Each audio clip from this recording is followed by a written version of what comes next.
always going, never gone. This perspective was a characteristic of many cultures throughout history, particularly in Europe, that believed in fairies. It was noted by the British folklorist and scholar of fairies, Catherine Briggs, when looking at how these societies viewed fairies themselves. And in a way, it is a little bit of a key to fairy belief in the Western world. She saw something that happened over and over and over again, in which these cultures, a lot of times, felt that fairies were in some sense extinct, that they were gone. They were a thing of the past. The stories told of them throughout history in these cultures was one that, oh goodness, no. Fairies aren't around anymore. They've gone. They've gone and they shan't be back. And yet, these cultures continued to experience fairies. People continued to encounter fairies. Always going, never gone. And it is something that continues to this day, particularly when we think about the current belief in fairies, that they're only fit for children. And yet, they still appear. Never gone. I like this characteristic as well because, in a way, it speaks to the near viral nature of fairies themselves, that once touched by fairies, one can never really get rid of them. They're always seemingly there, whether in the background or right up front. Let's take this podcast, for instance. Starting in February of 2023, more than 3 years ago, I did a series of episodes, 6 up to this point, on fairies. I was not content to give them merely one episode due to the massive nature of the topic itself. And while that series wrapped up 3 months later, I'm sure a lot of you might have noticed that the fascination, indeed the influence of fairy and fairy beliefs somehow still leaks through the more porous elements of my episodes from time to time. Indeed, it seems that while specifically the topic of fairies very well might be in the past, for what magic is this, they've never really left. This might just be part of what fairies seemingly seem to do. And if you'll forgive me, an analogy that alludes to an entirely different entity. When it comes to covering fairies, once that genie is out of the bottle, it does not get put back in. Ever. It's always seemingly around. Always going, never gone. It seems like the story is incomplete, at least to my eyes, that perhaps to give these entities full form here on the podcast, we need to return to fairyland. We need to give fairy its appropriate and full history. My name is Douglas Batchelor, and you are listening to What Magic Is This Podcast, a podcast about magic, the occult, the esoteric, the paranormal, the supernatural, and the weird. It is time for the history of fairies.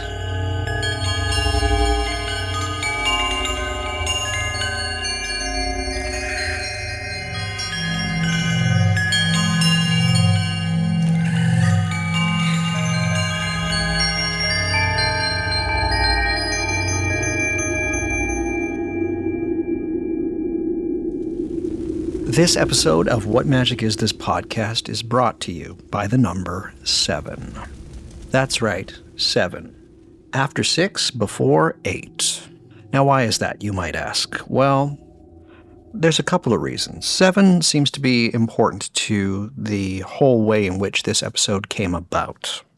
For one, June of 2026 is the 7th anniversary of What Magic Is This podcast. Indeed, 7 years ago, on June 10th of 2019, the very first episode of What Magic Is This aired.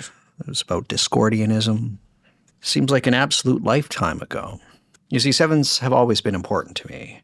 I'm not too sure why. It is my favorite number. It's fairly unoriginal. But yeah, if there's one number that I always go to over and over again, it's the number 7. I've always just loved it. And of course, as you all know, I did a series of episodes on fairies. I called it a Fistful of Fairies, in which initially I endeavored to put out 5 episodes specifically about fairies and all the aspects involving fairies. And then, of course, as you all know, a 6th episode appeared at the end of the 5 episodes, so it was a 6-fingered fist, I guess. But that, to me, even once I wrapped up the Fistful of Fairies series, didn't feel like enough. It still, to me, felt incomplete. And there was one thing specifically that I felt I didn't really do a very good job on, or it was an aspect of fairy that I missed in a way. And it was actually the thing that my show is, in one sense, known for. I tend to be the show that people go to when they want to get the full history, or at least as close to the full history of a topic as one can within a 1 to 2 hour span of time. Some of you might say, well, you did an introduction to fairies. Didn't you just cover the history of fairies in that episode? And I listened to it again. It's close, but it's certainly entirely incomplete. It should not be seen as a history of fairies. And so the world of fairy was missing this very crucial element, at least here on the podcast. So when I was thinking of those 6 episodes, I was like, you know what? I think we need a 7th episode. And seeing as how this is the 7th anniversary, I wanted to give myself a little present. And those 7s coming together is the reason that we have this episode that you are currently listening to. An episode devoted to the history of fairies would, in my opinion, I believe, near complete the coverage of fairies on What Magic Is This podcast. And that's what we're going to do. And that is why we are here.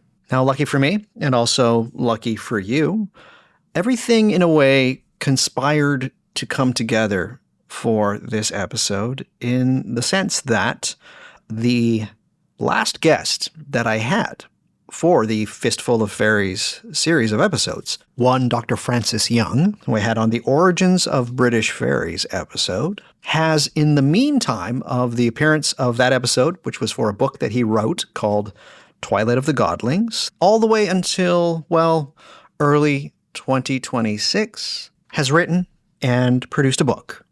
A very excellent book, one that I emphatically pre-ordered. And as soon as it was released, at least here in North America, I was able to get my hands on it and just devoured it quite quickly. The title of that book by Dr. Francis Young is Fairies, A History. And as you can guess, it is indeed the major source for this episode. But I also felt like I needed a little bit of help with this episode. So this episode is going to be a little bit different. It's going to be something that I've not done before. What does this mean? Please stick with me for just a little bit longer. I know everybody wants to jump right in and get this, either pull this Band-Aid off or really dive into something that you're very, very interested in. But what happened was that the publishing company for Fairies, A History asked if Dr. Young could appear on my show. And as I said, everything kind of came together. And I was just like, you know what? I think I have to do this. Initially, I was like, no, sorry, I don't have guests on my show anymore. And then I decided, you know what? It's not so much that I want to have a guest on the show, but it would be lovely to get some more perspectives on this very toothsome and interesting topic. So I decided to have a 1-hour chat with Dr. Francis Young, in which I told him, look, what's going to happen is that I'm going to ask you a bunch of questions. And once the recording's done, I'm going to edit your answers into the episode that I'm about to do about the history of fairies, so that this show is not just going to be an interview program. It's going to be more of one in which I will be sharing as much information as I can about the history of fairies using your book as well as some of the work of Dr. Simon Young, no relation, so that I can provide the most well-rounded and yet succinct history of fairies in the history of podcasting. He said, sure, great. And so that is what is going to happen. The 7th episode of The Fistful of Fairies, the history of fairies, featuring Dr. Francis Young. And I am unfortunately going to begin where we begin. And where we begin is certainly the hardest part about the history of fairies, and that is the origins of fairies and fairy belief. Because, of course, there's the question that even thinking about the question, even before the question should leave one's lips, is truthfully a silly and, dare I say, dumb question to ask, which is, where do fairies come from? And I say that's dumb because the belief in such things as this is never going to have an origin point. There is never going to be a place that any of us, either in the past, in the present, or in the future, can point to and say, there it is. That's the place. These are the ideas. This is when it occurred. But let's circle back to this answer in a little while, and let's ask ourselves the more important question, which is, what do we define a fairy as? How can we have a history to something that seemingly does not have an origin point? At least we should be able to agree, indeed, what constitutes fairies? What can we classify as fairy? And then perhaps work our way to trying to see when these sorts of beliefs and ideas developed. Now, there are seemingly a couple of camps that one can jump into, or at least join, as far as how one wants to classify what a fairy is. There are those who are lumpers, and then there are those who are splitters. One could look at the beliefs of certain entities across time throughout Europe and, dare I say, the West. And again, when I use the term the West, I'm talking for the most part about Europe and the New World under the aegis of Catholic and Protestant Christianity. Anyhow, one could look at the beliefs of these Western cultures and see certain entities, certain beings that are not relegated to being angels, not relegated to being demons. And they seem to, in some way, not all the time, but they seem to in some way be social beings, that they seem to have some kind of a society. They operate in groups for the most part. They're not just singular entities unto themselves. And one could say that this group of social entities all across these Western cultures, they seem to be fairies. And you are indeed a lumper. Or you could see these entities and basically say, no, these things are different. These aren't fairies. Those are something very, very specific, and they are what they are. For the most part, I think you could have guessed I am a bit of a lumper. I think we do a disservice when we try to keep a lot of these entities hermetically sealed from each other. When I see groups of entities that seemingly mirror our social constructs in some way, to me, those seem like fairies. And yes, they all have different names. Those are all well and good. But to me, they seem to be fairies. So for the sake of this episode and looking back at the previous episodes, I consider fairies to be magical and yet still physical, paranormal, social beings. Full stop. Gives us a lot of leg room, right? This is a somewhat broad category, but broad enough, yet seemingly still specific enough for us to be able to look back through our history, both recorded and otherwise, and say, this actually has a history. The belief in these entities, these magical fairy beings, exists. Where did they come from?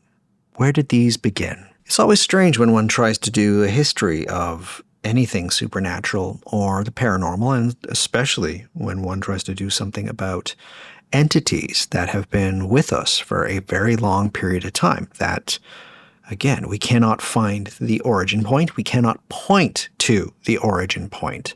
And so we try to look for certain worldviews, certain ontologies exhibited by certain cultures of the past and say, it is in this immaterial mind space and society in which these people lived that must hold the answer. And that answer is, of course, not one.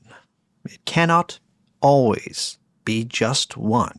And so, if not one, which worldviews, when we look back, could we see the origins of fairies emerging? The great English folklorist Catherine Briggs used to say that the origin of fairies was like a complex crime scene with multiple perpetrators. And I've made the comparison with the murder on the Orient Express, where, more than one person did it. Sorry for spoilers for Agatha Christie fans. But it's the idea that, there just isn't a single origin. And I think we often crave that. We often want there to be a simplistic explanation for, they are the godlings of the ancient world, or they are from ancient, Jewish writings, or they are from, ancient pagan nature spirits of the northern world or whatever. There just is not a single answer. They are complex and they are from multiple sources. Well, which sources can we specify, at least? Historically, which ones have scholars and folklorists pointed to say, possibly here, this very well could be where? Of course, some love to go back to the classical world, the Greek and Roman world, and say, I noticed something here, that there are these beings that exist in these two historical cultures that lasted hundreds of years, that they have entities and deities that are certainly not human, not demigods, nor are they gods themselves. Godlings, if you will. Nymphs, satyrs, dryads, centaurs even. Fairies, therefore, must just be these pre-Christian pagan beliefs, but in another guise. Yeah, I mean, this is one of the classic hypotheses for fairy origins that you find among the Victorian folklorists. And this is the idea that fairies are, in some sense, degenerated gods, that the gods of paganism effectively survived into the Christian era, but dwindled, perhaps literally, in terms of becoming short. That they somehow continue to be worshipped under the shape of fairies. Now, I think that that's wrong for a number of reasons. I think one reason it's wrong is that it misunderstands the effect of Christianity on pre-Christian belief systems. What happens in a society, or in most societies, when Christianity comes along, when Christianization happens, is that the major deities are overthrown pretty quickly. So because they are sustained partly by the powers that be, by the authorities, by the political elites, if you get rid of their temples, if you stop the sacrifices, people will stop worshipping them, and probably after a while they'll stop believing in them. The thing about fairies is that they are at a lower level. And I don't think that they have become lower level beings. I think they always were lower level beings. And that's why a word I like to use in my scholarship is the word godlings. In fact, I wrote a whole book called Twilight of the Godlings. And a godling is a little god, a small god. And these have always existed. It's not like, everyone used to worship the big gods of Olympus and now those gods have dwindled and become fairies. It's that there's always been this undercurrent of these minor godlings like nymphs and satyrs and fauns and nature spirits and those kind of things, and domestic godlings and lares and penates. I'm just using the Roman terms as an example, but of course they're across all cultures. And yeah, they've always been there. And I think the thing about Christianization is it is not able to eradicate those beings that are at the bottom of the spiritual food chain. They are just too obscure. They're too hard to reach.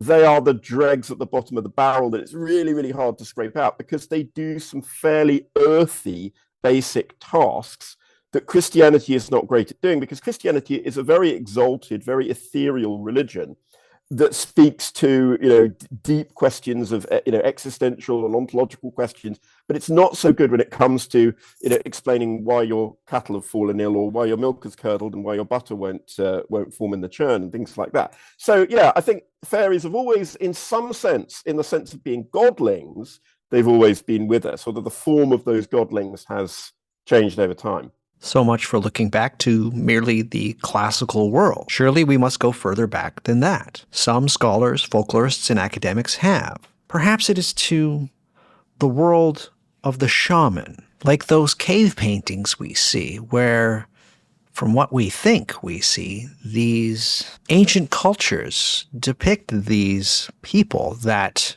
transgress the real and the underworld, usually depicted with animal features like horns or hooves even, point to therianthropic beliefs that meld the world of the animal with that of the human, perhaps creating a supernatural other. What's more, we could even perhaps, as some scholars have done, look to a sort of prehistoric spiritual understanding that is itself almost near universal, that of ancestral worship. Throughout history, and we will never know to the extent, but we do know just how important it was to certain cultures that once we die, once we become an ancestor, we become a different sort of being. What's more, a lot of these cultures would have specific areas out there in the natural world where these ancestral beings would congregate. Seems very fairy-like.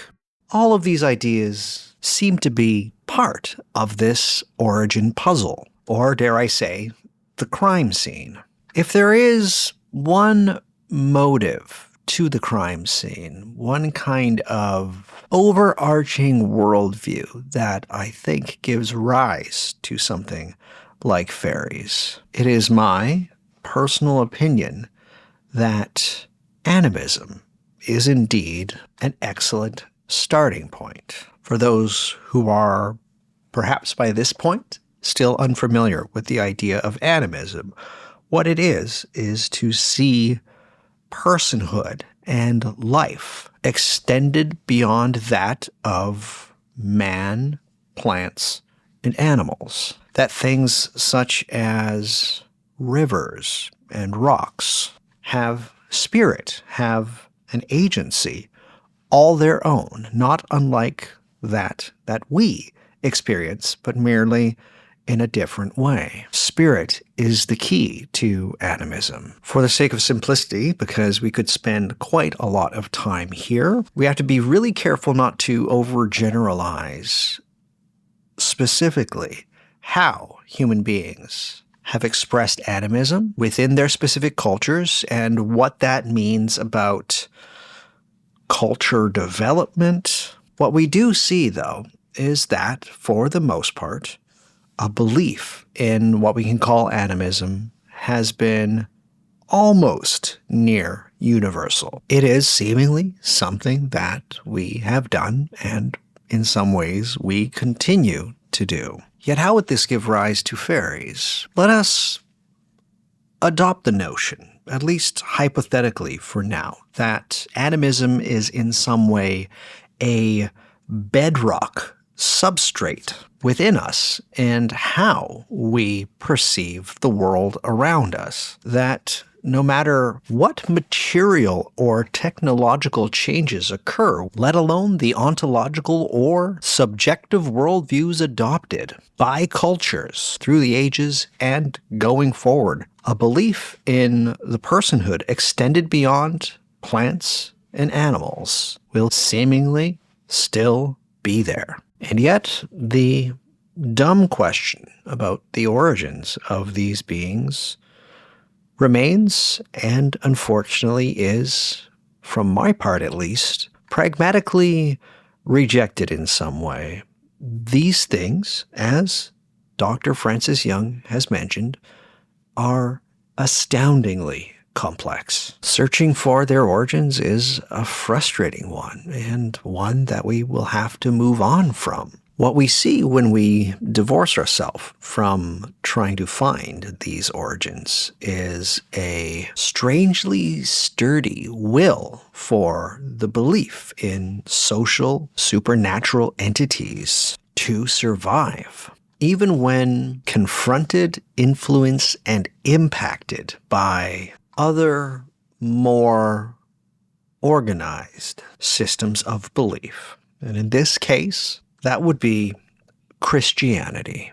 But before we get there, we need to realize that before Christianity, other monotheistic faiths certainly had room for beings of an ambiguous nature. Speaking specifically here, when we think of Judaism, particularly in the pseudepigraphical material that we have, entities such as the Watchers, their progeny from their sexual relations with human women, as well as even a figure like Lilith, the first bride of Adam. What these entities and figures do is indeed add an element that there is something here on Earth, on this planet, that is beyond just man and God, setting an open table for other entities to come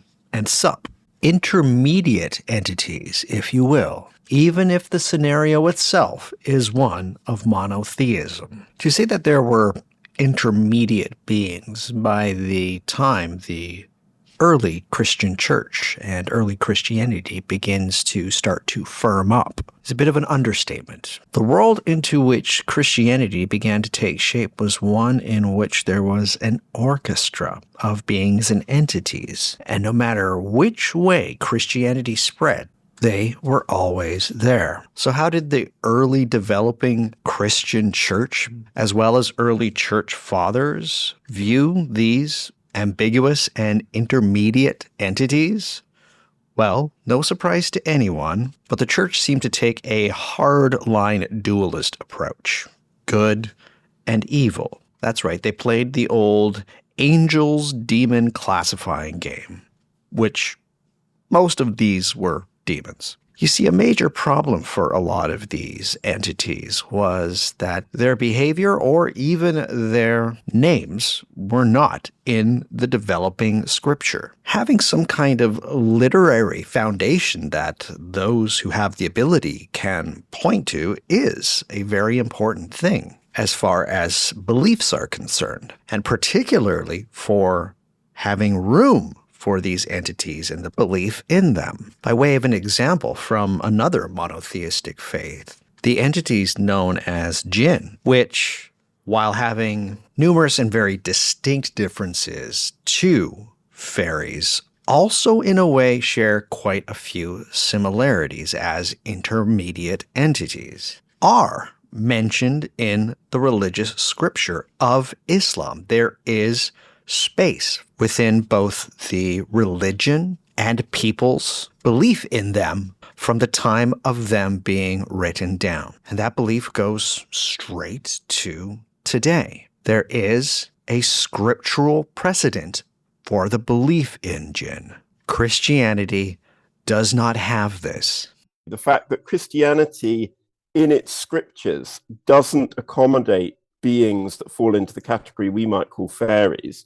And those beings I would define as intermediate spiritual creatures with a physical nature, or with a nature that is somehow between the purely spiritual and the physical. And the jinn in Islam are a great example of that. So because they are present in the folklore of ancient Arabia, they are incorporated into the Quran, and their existence is not questioned. Therefore, in Islamic societies today, that kind of folklore of intermediate beings immediately has a canonical place, not just within society in general, but within religious belief as well. In Christianity, that doesn't happen. I think the reasons for that are quite complex, but Christianity, certainly St. Paul, seems to have quite a dualistic approach to spirits, that, they either are with God or they're against God. And the idea that they might be somewhere in the middle is not something that he considers. And so we end up with a position where these beings don't have an explanation for them. Now, in the case of some of these beings, those that we might say are definitely gods and goddesses, the church fathers come down very heavily on those and say these beings are demons. But what about those beings which have physical characteristics? So, beings that we think of as totally mythological, but ancient people didn't necessarily think of in that way and thought that they might exist somewhere in the world. Centaurs, satyrs, for example, minotaurs, all these sort of these beings which are hybrid kind of human animal creations, but also have an association with enchantment and with prophecy and with magic and stuff like that. They don't fit into the Christian dichotomy between, the evil spirits and the good angels, because they have this additional physical nature. And I think this creates a problem. Now, some of the church fathers say, they are delusions of demons that have been stirred up by the devil in order to deceive people. But others take a different view and they say, well, maybe they are also part of God's creation, a part of God's creation that we don't fully understand, but is nevertheless out there. So you've got a story that's told by St. Jerome, one of the great Latin fathers, talks about how St. Anthony has this meeting with a centaur and a satyr in the desert. And in fact, the satyr says, I've heard about Jesus Christ. I would like to know about the gospel because my people have not received the good news. So it seems that they're in some sense human or human-like or human adjacent. And yeah, but it never becomes canonical. It never becomes an official doctrine. It's never incorporated into even sort of the higher level speculations of theologians. Occasionally you'll get a mention of it, but mostly it's flying under the radar. And occasionally you'll find it mentioned, but it's not until the late Middle Ages that churchmen become truly interested in this kind of stuff. While the churchmen certainly became interested later, what this means for the first 1,500 years of Christianity, while these beliefs were indeed surviving in the shadows, at least in an official capacity, popular belief in them never really went away. People knew about angels, people knew about demons, and people still experienced strange and paranormal things, which didn't fit into the dualist approach of their major monotheistic society. What we see through the first 800 years of Christianity and the establishment of the Christian church, inheritances from the Hellenistic world as well as Judaism, both of these fonts from which early Christianity drank deeply, their allowances for ambiguous intermediate entities, while not a norm in early Christianity, entities which look, when we squint at it, very much like fairies, were given room to grow. A lot of these societies that would eventually adopt Christianity as the de facto religion of the societies themselves, and yet unable to have access to the written stories within the scriptures, yet still somehow be able to get a sort of broken telephone version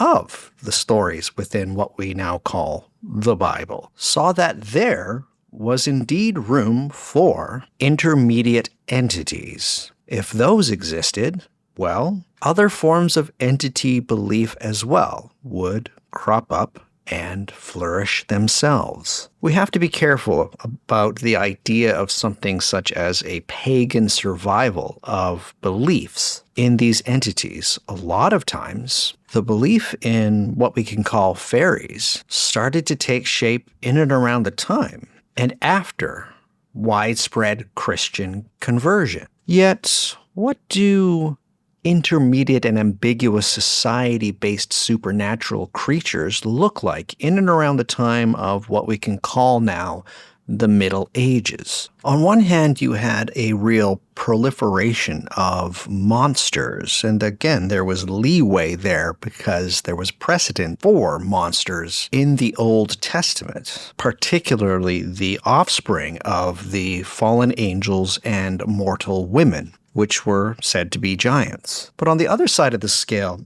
there were stories of smaller types of entities or beings, something akin to what we would call pygmies from Homer's The Iliad. Yet tales of these smaller people are mostly seen in what we would call fictional or fantastic narrative between the 11th and 12th century. What did people believe? Indeed, what did people who did not necessarily have the capacity to write things down for themselves? It is indeed quite a conundrum, one which is exemplified quite well by the being that we call elves, the white people. I will start this off by saying that one could probably also do an entire episode about elves. The literature and lore is very fascinating. But as I said, it becomes a problem because lore and literature, particularly narrative literature, does not equate to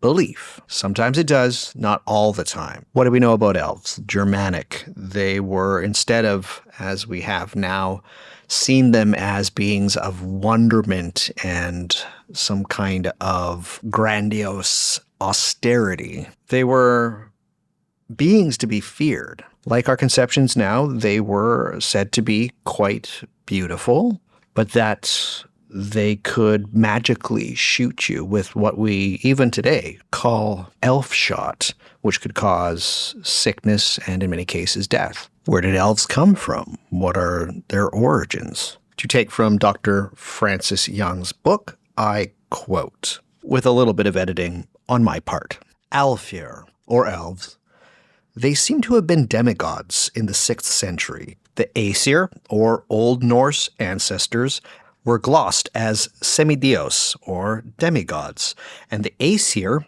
gods were said to include the Alfar.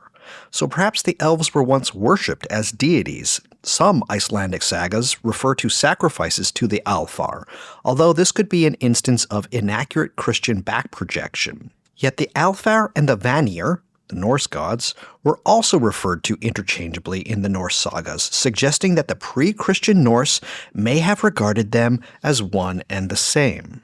Furthermore, the sagas seem to suggest that great kings might be venerated as Alfar after their deaths. So perhaps the Alfar were conceptualized as the mighty ancestral dead.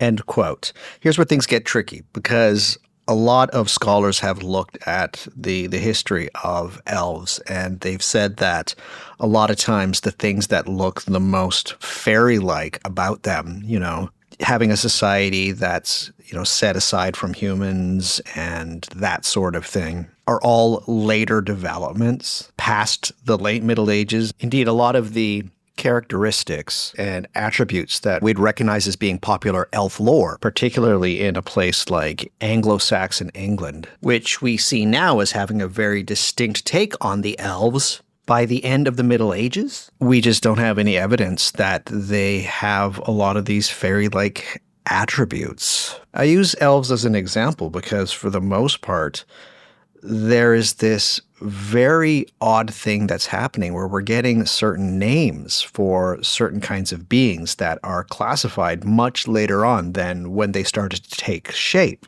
But as far as what people believed at the time, it seems like the names of these ambiguous beings are just generic names for what we can call instigators of supernatural phenomenon. Wonderfully monstrous, but beings, corporeal, actually having a physical body. Usually ones that instill some kind of fear. I'm going to stick with the concept of names for a little bit here because I would like to spend just a bit of time talking about where we get the name fairies. Because just like elves, the name fairy, or at least the root from which we get it, also exemplifies the strange beliefs of these beings in the Middle Ages. You see, after the collapse of the Roman Empire, there was a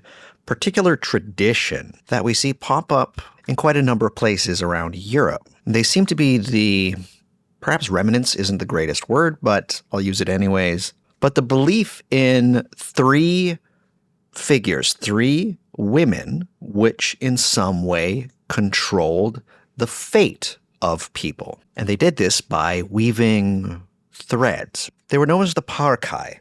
As the Romans did, of course, it has a Greek antecedent, which were the Moirai. These three women, these three sisters, were sometimes known as fata, which translates literally as the things said. And yes, as stated in my earlier episodes, it is from fata, which translates as fate, to fae, and from there we get fairy.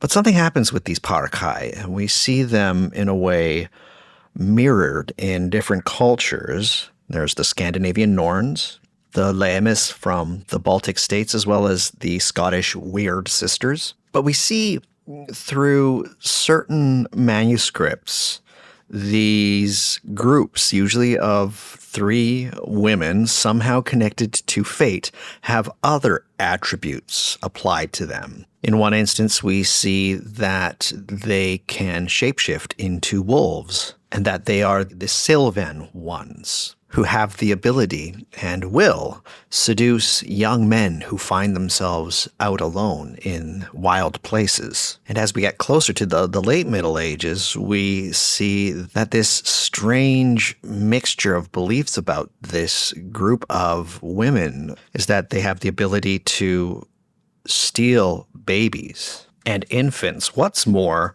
as Dr. Young notes in his book, the conception between women and fates also lends the translation to fated women, which means that they must live haunted, fated lives. The elves and the remnants of this parkai tradition through Europe are good examples of what we thought of these otherworldly beings during the Middle Ages. Nothing is too concrete at this time. There's really nothing that we can truly 100% point to and say, fairies be here. But what we do see are somewhat diffuse beliefs in otherworldly and for the most part monstrous beings that sit outside of the things mentioned in the Bible and mentioned in Christianity, yet still somehow may be part of God's plan. That aspect is a mystery. And still, without a 100% way to say that this is what happened, we think that the belief in these entities was pretty widespread, and they were just there, incredibly wondrous, strange, and terrifying. It is in the late Middle Ages, we'll say from 1300 AD to 1500 AD, where things really start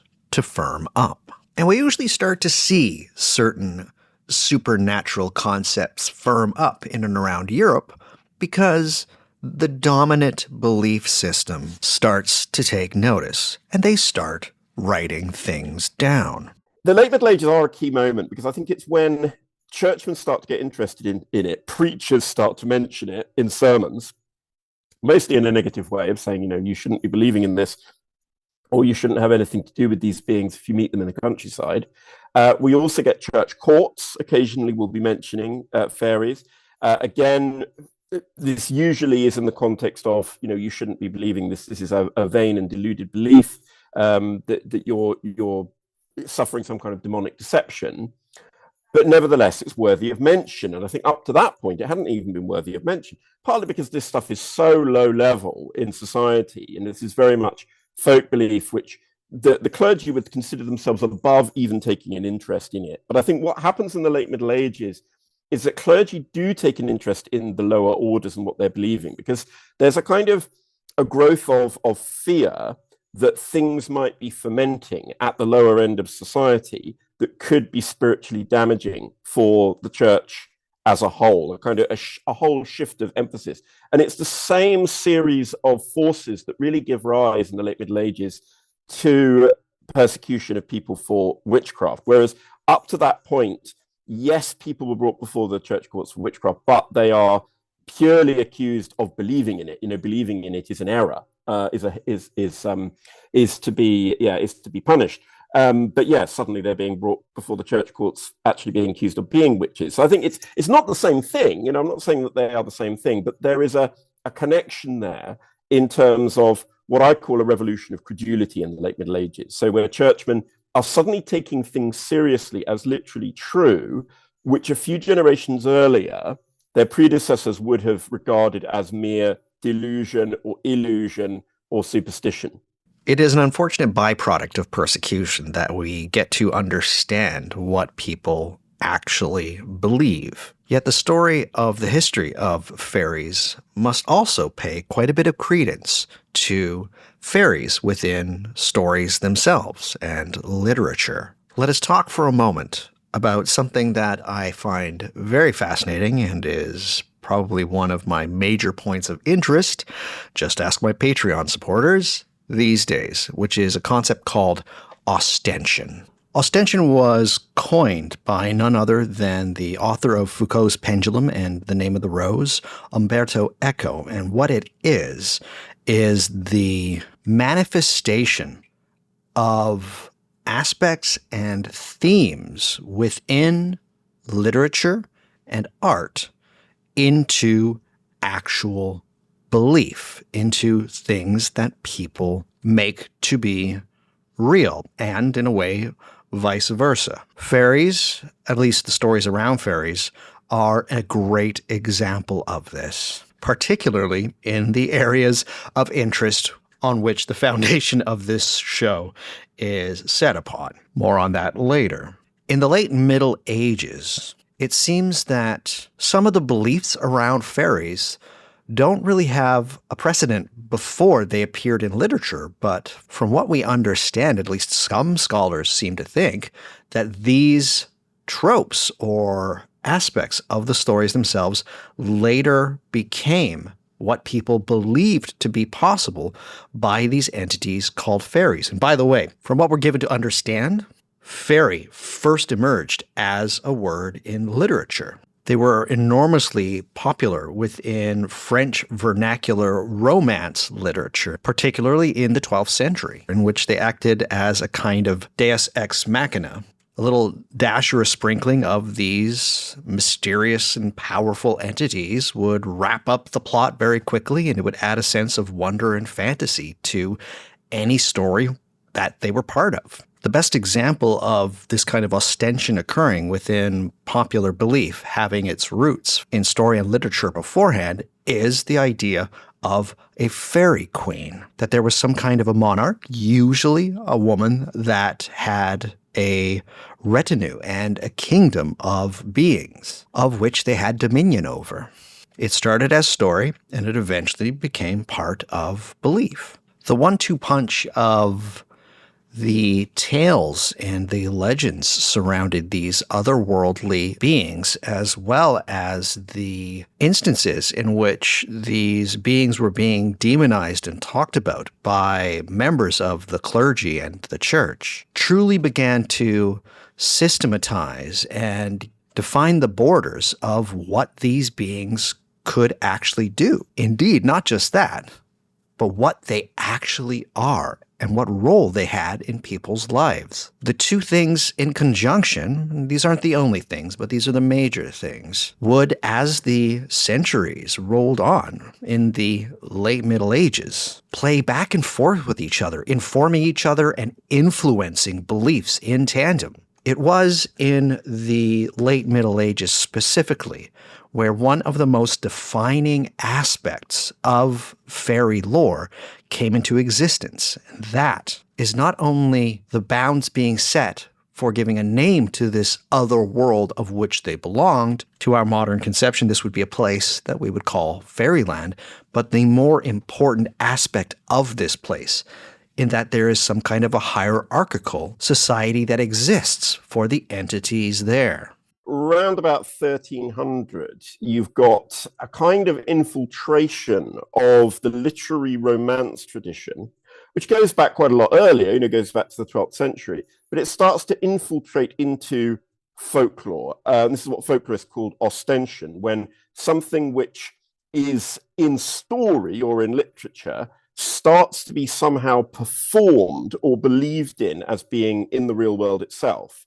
And certainly, yeah, the idea that fairies have a social structure, that there is a king and queen of the fairies, that there's a fairy court, that there's a fairy realm which can be accessed under the ground. Now, there are elements of this idea that you can find sporadically, through literature going way back to the 12th century, but the idea of bringing it all together in this very structured view of fairyland, yeah, that's a 14th century development. In my opinion, one of the most interesting developments of the more defining characteristics of fairies and how they interact with human beings is what takes place on people's land and in their home. It's so strange that for something that is so integral to the ideas of fairies, such as how they interact on people's land and within their domestic circumstances, is so filled with ambiguity and is so hard to figure out exactly where this aspect of their character comes into focus. It pops up in a few places, but the ones that listeners would be most familiar with would be in places like England, Wales, and Scotland. It is around the late Middle Ages that we see bubbling to the surface some literary instances of people recording the belief that a certain kind of being, if prompted and if given some kind of offering, usually, before the owners of the household or the farm go to bed, that these folks, once asleep, would have beings or entities take the offerings and do work around the homestead, either in the home or on the land itself. It would take a while for these beliefs to become a bit more formed, but again, we see instances of it around the late Middle Ages. On the flip side of this is an introduction of the idea that these entities, if not appeased in some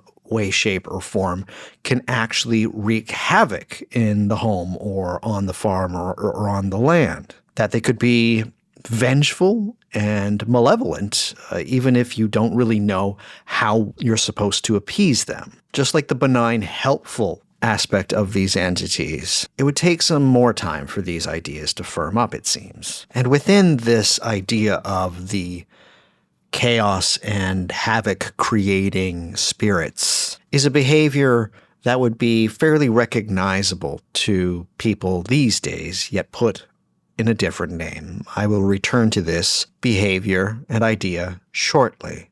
Yet by far the most interesting aspect of fairy belief in the late Middle Ages is an idea that I introduced at the very, very beginning of this episode, in which we see a lot of cultures and societies towards the end of the late Middle Ages, that legends and tales and stories of these otherworldly beings, that they are, in a way, extinct. They are a part of the past. They are gone away, that they no longer exist. And so stories of them, of course, are stories of their exploits and the legends of them in a bygone past, but these stories only exist because we continue to tell them, even if people continued to interact with them and have experiences with them.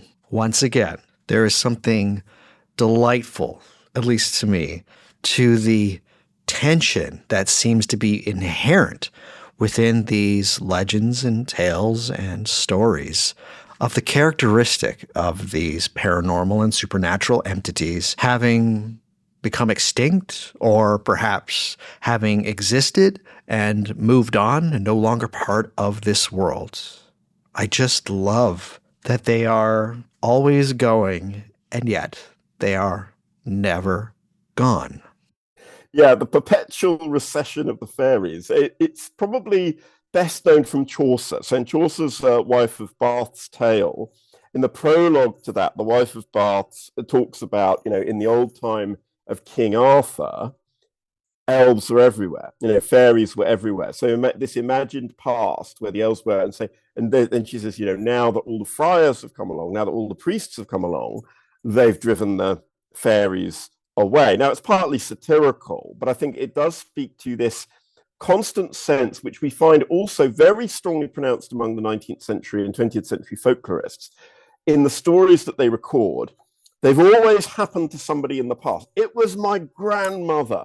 It was my great-grandfather. It was somebody in the village a few generations ago that this happened to. And in those days, the fairies were around and people would have encounters with them, all this kind of stuff. So it's kind of like this sense of distancing. Now, I think part of the reason for that is that people were deliberately putting these stories in a remote period of time because they didn't want to be associated with them directly. Because in the 19th century, you don't want to be seen as ignorant. You don't want to be seen as superstitious and naive. You want to be seen as, a modern person who's capable of interacting with these sophisticated folklorists, who've come out to find out your stories. And so I think there's an element of that.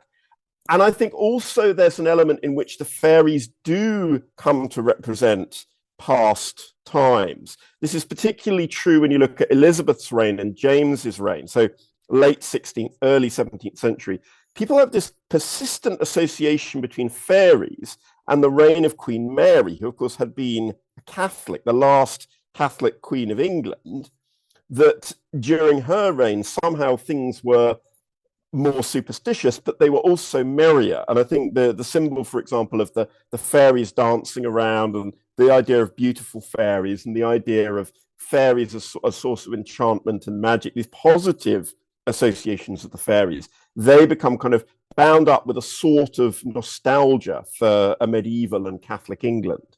There is certainly something to be said about a kind of nostalgia and sentimentality about a bygone era that is, to me, a key to not only the belief in fairies, but their persistence through many cultures and many worldviews. They are harbingers of that alternative reality that always seems so tantalizing to every generation that chews on the idea that things were different in the past. They were more defined, perhaps not better, but at least more simple. And as the world became more and more complex, we find that this sentiment, this idea, seems to grow within people. Don't get me wrong, I'm not trying to say that fairies are merely just this sort of sentimentality and nostalgia, and it can all be reduced to just wishful thinking of the past, but more so that it is part of the compost and the soil structure that allows for the defining characteristics of these entities. It becomes one of the major ways in which the categorization of the defining features of fairy and fairyland itself. It is something that allows for fairy to take shape. By the end of the late Middle Ages, a kind of fairyization of European culture was occurring. Many legends and tales told things like King Arthur, for example. I would hope that the story of King Arthur is familiar to every single one of you listening.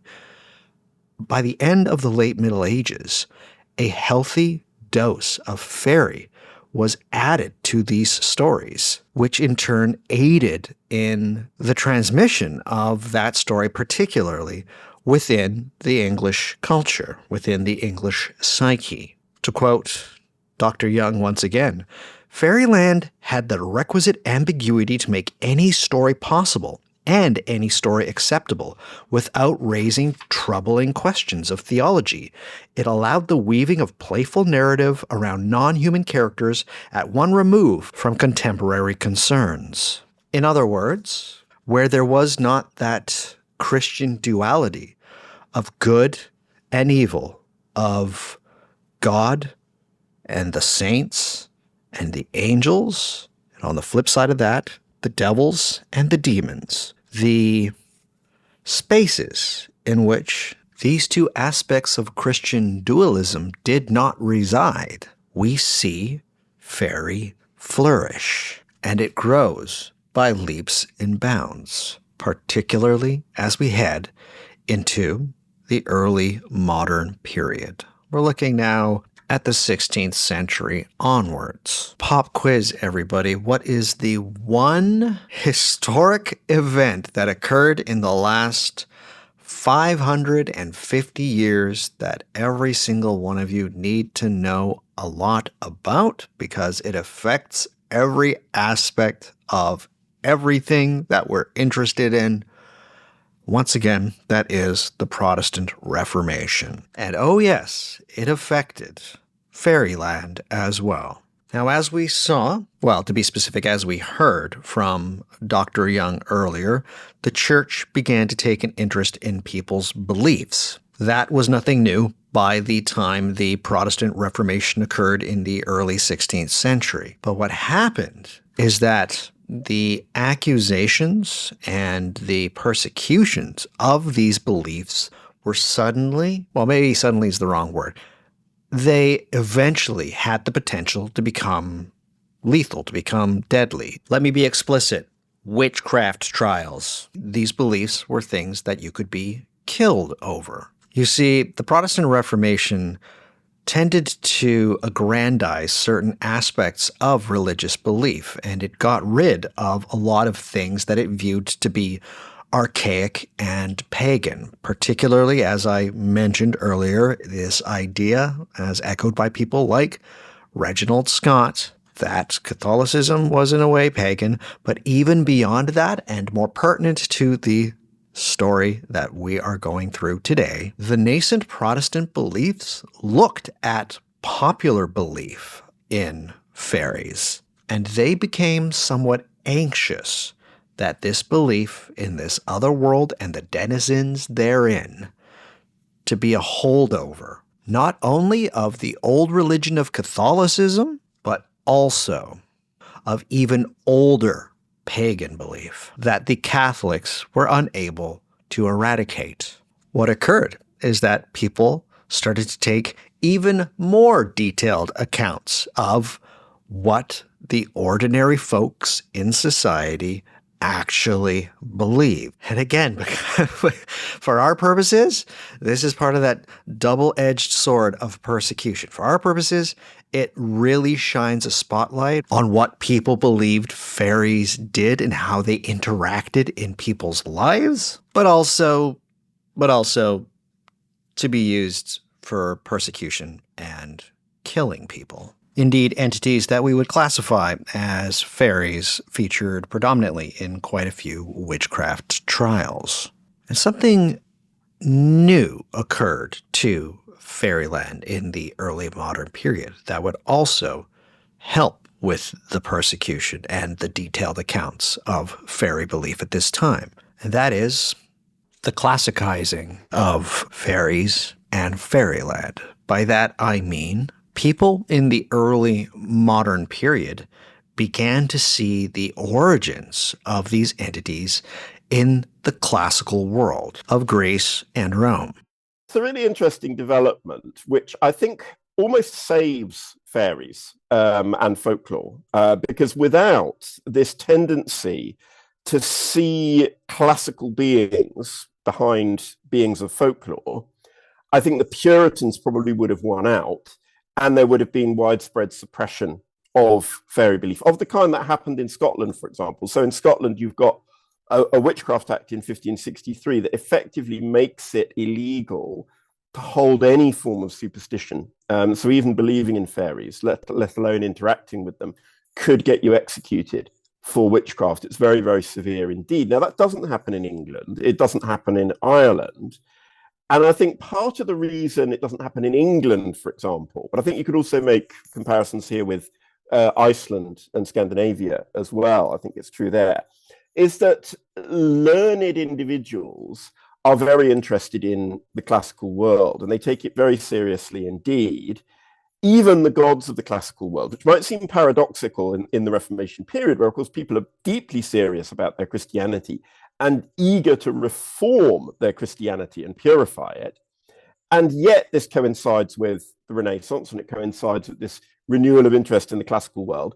So when people are reading stories about nymphs and fauns and satyrs, they are willing to entertain the possibility that these beings are real. Now, if those beings are real, could it be that the fairies who are encountered in folklore are in fact the traces of those beings? So John Aubrey, for example, in England, in the 17th century, he makes this proposition. He says the god Faunus, the Roman god Faunus, developed into Robin Goodfellow, who's probably the best known English fairy of that time. Now, that's probably not true, but by saying that, effectively, he gave a certain kind of shine to the fairies, you know, to the possibility that, you know, maybe these folk beliefs are worth preserving, or at least worth finding out about, because they could give us this access to the ancient world, that they somehow have preserved that. Now, that is supercharged in the 19th century when people like Sir James Frazer come along, and they are the early anthropologists, the early folklorists, and they are totally sold on this idea that, you know, folklore gives you this kind of access to the distant, remote, possibly prehistoric past. But that's a slightly different and later issue. Something else quite interesting and ironic occurred in the early modern era. It looks like wherever the Protestant Reformation spread, the people in these societies that would convert to Protestantism, well, what we can see is that perhaps the Reformation might have actually, in a way, supercharged the belief in fairies. And while we can't say this 100%, what we can say 100% is that for those that already believed in fairies in these cultures, their fear of them went into overdrive. I want to paint a picture for everybody. Imagine this is what happened. You're in a place, it's rural-ish. It's not exactly the big city, but it's close enough to be a town or a village. You already believe in fairies. There's a kind of Catholicism that had been there, and that's what your ancestors believed in for the most part. But then there was this other kind of folk fairy belief that you had. And then along comes the Protestant Reformation, and it really tries to demonize the belief in these supernatural entities. They demonize them in a way that the Catholics never had before. So already, you're afraid of these things, but now you're more afraid of these things because the new belief system is more afraid of these things being demons. But then you have your older beliefs, and your older belief says that these things are scary, and so you have to do things. You should probably make offerings to them, appease them in some way so they, don't take offense and really mess your life up completely. But now, due to this new set of ideas, religious zeal, you can't do that anymore, because if you make those offerings, you are trafficking in some way with demons and evil beings. So you are pretty much fucked any which way you go about it. If you do not make the offerings, you will incur the wrath of the fairies. If you do make the offerings, you are incurring the wrath of your peers and the fresh religious zealots who are ready to point their fingers at anything they think might be evil. So you now have a whole new degree of anxiety around these beings like you never did before. It is indeed a very ironic thing that exactly one of the reasons that the Protestant Reformation occurred is to try and get rid of a lot of these belief systems that they believe to be old, archaic, and pagan. And instead, it just causes the belief in them and, more than anything, the fear of them to be greater. Let's talk about another prevalent belief in and around this time in Europe. Not only was there widespread belief in magical beings, but of course there was widespread belief in magic, ritual magic to be specific. And of course, as we all know, fairies were involved in European ritual magic. It would appear, however, that the very first instance that we can point to and say this might be the earliest example we have of fairies appearing in European ritual magic, it is an act of ostension. That's right. A Italian grimoire from 1494 has a ritual in which one interacts with a character from a story, from a tale. And that would be the fairy Oberon, who, as most of us know now, as being one of the kings of the fairies. But in this ritual specifically that we have from this Italian document, they actually appear as a hairy wild man, more so than what we would consider to be a monarch of fairyland. The intrusion of fairies into Western ritual magic is a strange one. And as far as the history of fairies is concerned, this is probably the finest and most blatant example of ostension in their story. It really is strange. I mean, when you look at the Romance literature throughout the Middle Ages, you've got these vernacular romances, so mostly written in Old French and in some cases in Middle English, where you've got characters like Morgan Le Fay and other kind of grand noble ladies who are in some sense fae. Now, that could mean that they are human enchantresses who are described as fae because that's a synonym for enchantment, or it could be that they are thought of as supernatural beings in some sense. But you've also got the character of Oberon, who appears in a romance called Huon or Bordeaux. He is a kind of gnome-like figure. So again, unclear in the romance, is he a deformed human, or is he a fairy being, or is he perhaps a bit of both, like Merlin, who's a cambion, kind of a bit of both. Yeah, so that's all rather confused. But I think what we find right at the end of the 15th century, as you say, in Italy, is you have people who are actually trying to conjure fairy spirits. And this then really emerges in England in the second half of the 16th century, going into the 17th century. Now, there have been various interpretations of this, but one interpretation is that the Reformation makes the conjuration of angels and demons, which is the traditional material of necromancy, much more explosive than it had been before. Now, I think that's probably true, but having said that, I think, well, it was always explosive. I mean, if you've got caught conjuring angels and demons, you're always going to get in trouble, whether it's the Reformation or not. That is, clearly outside of the boundaries of acceptable Christian behavior as the church sees it. I think, well, yeah, for me, it's more about what fairies can provide. So angels and demons, obviously, they're rather ethereal beings. So, one thing that fairies provide is sex. So you can actually conjure a fairy with that in mind. Or another possibility is treasure. Now, treasure is traditionally said to be protected not by demons, not by angels, but by fairies. So it's the idea that, if you're treasure seeking, which is a massive deal in sort of mid-16th century England, because it's going through this huge economic recession and people are absolutely desperate. Desperation drives people to treasure seeking. And the only way that you can find treasure is by using magic. There are no metal detectors after all. So, yeah, I think those are two possible reasons. And I think also the fact that people are, suddenly reading so much fairy literature, you get the development of this tradition of fairy cousiners, who are these con men and con women who will offer people things which they claim are from the king and queen of the fairies. And you can see from something like, Shakespeare's A Midsummer Night's Dream, that the theme of fairyland and the theme of the king and the queen of the fairies is a really popular one. And yet some people seem to take this very, very seriously.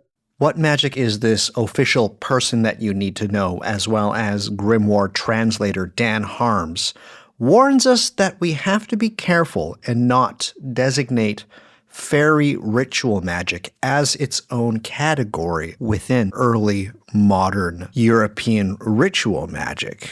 But if we were to do so, one thing becomes very, very clear in a lot of the cases that we have of examples of early modern evocatory ritual magic, and that is a lot of times it was men attempting to evoke fairies so that they can have sexual intercourse with them.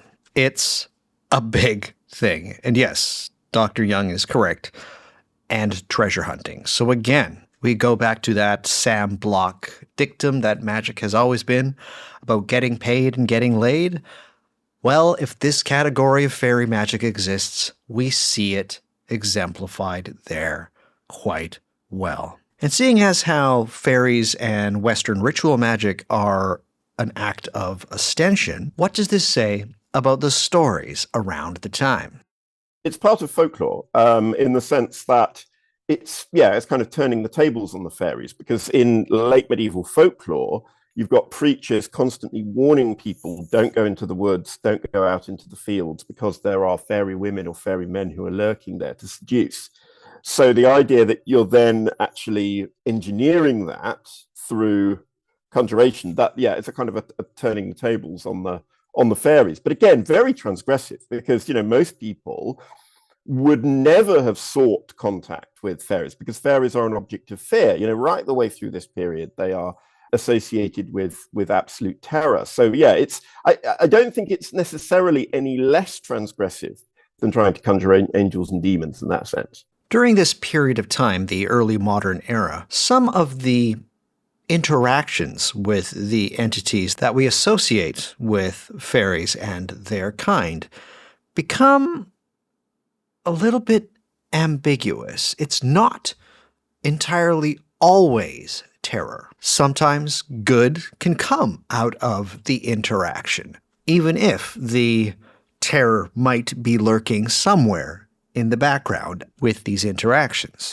One of the features of a paranormal interaction, which was fuzzy for the first 100 years of our recording and interacting with it, that starts to snap into focus during the early modern period, is the interaction between supernatural beings in one's house that, if all goes according to plan and that they are appeased in some way, can actually be quite helpful. But also the harm that they can do if they are not appeased with offerings and food. To our eyes these days, the outcome of the latter would be roundly classified these days as a poltergeist. Yet most people have quickly forgotten that this kind of a paranormal experience has its roots firmly in fairyland.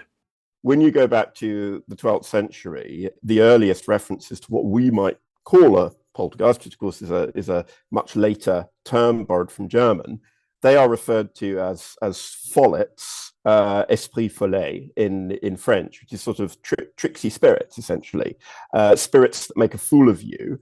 And you've got this very early account in the story of Malakin, which is recorded from 12th century Suffolk, where there's this invisible little girl who in fact has been taken by the fairies and therefore essentially become part of the fairy community, and she becomes a kind of benevolent poltergeist in this castle. These kind of phenomena, they are attributed almost universally to fairies and fairy-like beings. They're brownies in Scotland. They are a domestic spirit that has effectively kind of gone a bit haywire, and they seem to be deeply linked to that tradition of having a domestic spirit in the house, which can be benevolent as well as dangerous. And it's interesting that in the modern world, we only see poltergeists as agents of chaos, whereas in the early modern world, yes, that's part of the tradition, but there's also this tradition of the helpful household spirit that does things, does the dishes in the night and tidies the whole house and all that kind of stuff. And really, I think the first case where this kind of phenomenon is not attributed to fairies is the case of the Tedworth drummer. This is Joseph Glanville writing about this in 1680. and he writes about the case of this house in Tedworth in Gloucestershire, which has got this noisy spirit, which he attributes to the ghost of a slighted tinker or beggar who'd been playing a drum, and therefore there's this, and that's the first time that it gets associated with ghosts. And so I think then, as we come into the 19th century, poltergeists are associated with ghosts in a way that they hadn't. It's almost as though the earlier tradition has been forgotten. And then, of course, we get the modern parapsychological theories about PK and teenagers projecting their personalities, all this kind of stuff. But yeah, the fairy stuff has been forgotten, but it was actually central, before the 17th century.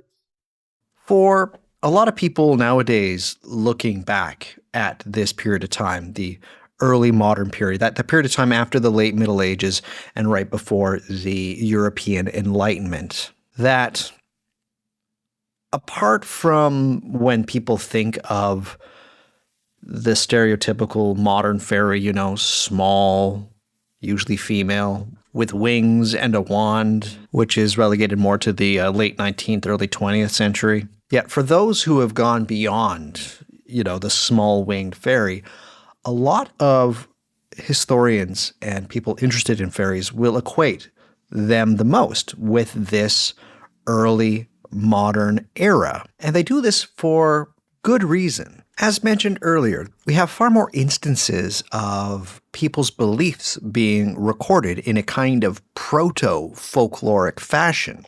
There's an explosion of fairy tales, even more so than the era before. The Reformation, again, trying to prohibit belief in these entities, or at least try and guide people away from them, makes them that much more delicious and appealing. Royals and aristocrats even try to adopt the guise, or at least give themselves the air of somehow being fairy-like and mysterious. And for my money, I think one of the major aspects of this period of time is the relationship between the beings fairy and popular theater. And it's not just in England, and I'm not just talking about Shakespeare and the play A Midsummer Night's Dream, although Shakespeare does have a very large part to play. Europe and the so-called New World from 1500 to 1750 seemingly belonged to the fairies. Or at least that's how it appeared to us up until somewhat recently. Well, I think part of it is to do with the historiography of fairies. Take Catherine Briggs. She began as a Shakespeare scholar. Her PhD thesis originally was on Shakespeare, and this goes, way back to the 19th century. You've got people were interested in A Midsummer Night's Dream because it was this one text from the early modern period which continues to inform cultural discussion right the way through, because it continues to be performed. It has this continuous performance history, right the way from its first staging right down to the present. And so it was always a challenge for stage designers and directors to find what do we do with this? How do we stage this mad play that's got characters like Puck and Oberon and Titania? And yeah, so in a way that is part of the English fairy tradition, is thinking about A Midsummer Night's Dream. And of course, there are other Shakespeare plays that talk about fairies as well, like The Merry Wives of Windsor. It's not just Midsummer Night's Dream. So I think that's one reason why the early modern period is really central. But I think that it's also quite fair that the early modern period should be central to understanding of fairies, because the folklore is recorded really for the first time. I mean, in the late Middle Ages, it's so vague. I mean, it's just so difficult to reconstruct anything. We have, for example, this single case from an ecclesiastical court from the 1490s describing what people are not supposed to believe about the fairies, but there's so little detail. There's no narrative. There's no kind of, and they live under a hill and they're ruled by a king and queen. We don't get any of that. We don't get that detail. Whereas in this later material, like, for example, the testimony of Isabel Gowdy in Scotland, you've got enormous detail from this woman who's being questioned under accusation of witchcraft, huge detail about the folklore, huge detail about her kind of trance experiences, or however we want to interpret it. And I think, yeah, just so much more is being written down, so much more survives. And it does seem that we have this kind of crystallization of stereotyped images of fairies, which in the Middle Ages we just don't. It's very elusive in the Middle Ages. We get it feels chaotic, as if everybody believes something slightly different. Whereas in the 16th century, we start to get this kind of crystallization. It's a bit like what happens with ghosts. You know, with ghosts, again, go back to the Middle Ages. It's chaotic. It's confusing. Are they spirits of the dead? Are they reanimated corpses come alive? But then in the 16th century, you get this kind of stereotyped image of the sheeted ghost. And suddenly it all starts to make sense. And so I think it's a bit like that. It sort of becomes a established cultural character in a way that it hadn't been before. In that sense, the early modern era is the character defining period of European and Western fairy history. While each society that had a belief in these supernatural entities had their own unique and idiosyncratic conceptualizations of their behavior and their capabilities, what's fascinating is the similitude of belief across these societies. And it is no surprise that that belief was transported to the area that we call the New World, i.e., Central and North America. And still, new ideas, new values, new beliefs were to arrive in the form of the Enlightenment. Let's start that at around 1650 or so, and cap it off at about 1800. Now, this is not the time nor the place to discuss the intricacies and the controversy around the Enlightenment and whether or not it was a real thing or whether it was all it was cracked up to be. For our purposes and in the interest of this episode, it must be said that even during the Enlightenment, magical beliefs, that is, the belief in magic as well as the belief in magical creatures, did not decline. It was still ever present, and even while the publications by, let's just call them the elites or the learned class across Europe did indeed publish quite a lot about rejecting superstition, either magical or what they would view as religious superstition. In fact, these publications were the majority of what we can call, for want of a better word, nonfiction. But what has been noted by scholars is that a lot of times the actual belief of these elites and the learned class was not what was reflected in the works that they published. A lot of times it was more an act of social performance than sincerely held beliefs. Yes.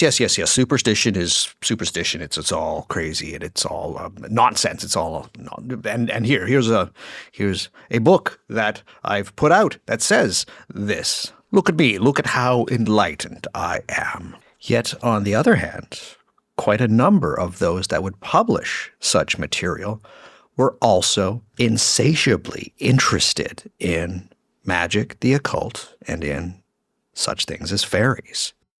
I think people sometimes think, you know, along came science and people stopped believing in fairies unless they were idiots or children.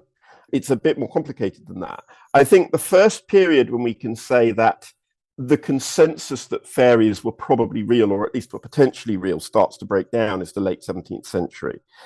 And you've got people who are effectively questioning the existence of the entire spiritual world. You've got somebody like Balthasar Becker, who is a sort of proto-deist. So kind of with this conception of God exists, but God is a very remote being who doesn't get involved in the world, as a sort of prime mover, unmoved mover, rejects the idea of belief in spirits and in angels and demons. And of course, that implies that fairies also would be rejected if you're taking that line. So you've got some people who take that line because, you know, not so much because of science, but because they are deists, because they want to be seen as following this purely rational expression of faith. I think another strand is that fairies have become so stereotyped. And there comes a point where if a folkloric character is persistently made fun of in various media, and so I'm talking here particularly the stage, then it becomes easier to laugh at that character. And this, in fact, has been put forward also in the case of witches, that because you've got these plays like The Witch of Edmonton, which are sort of making fun of the witch as a folkloric character.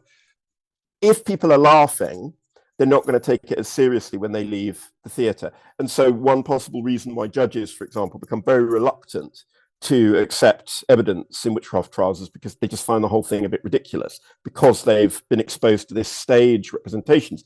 And I think the same is true with fairies. I think with fairies as well, because of fairy cousining, because it's almost a trope that con men and con women use fairies to gull people, to deceive people.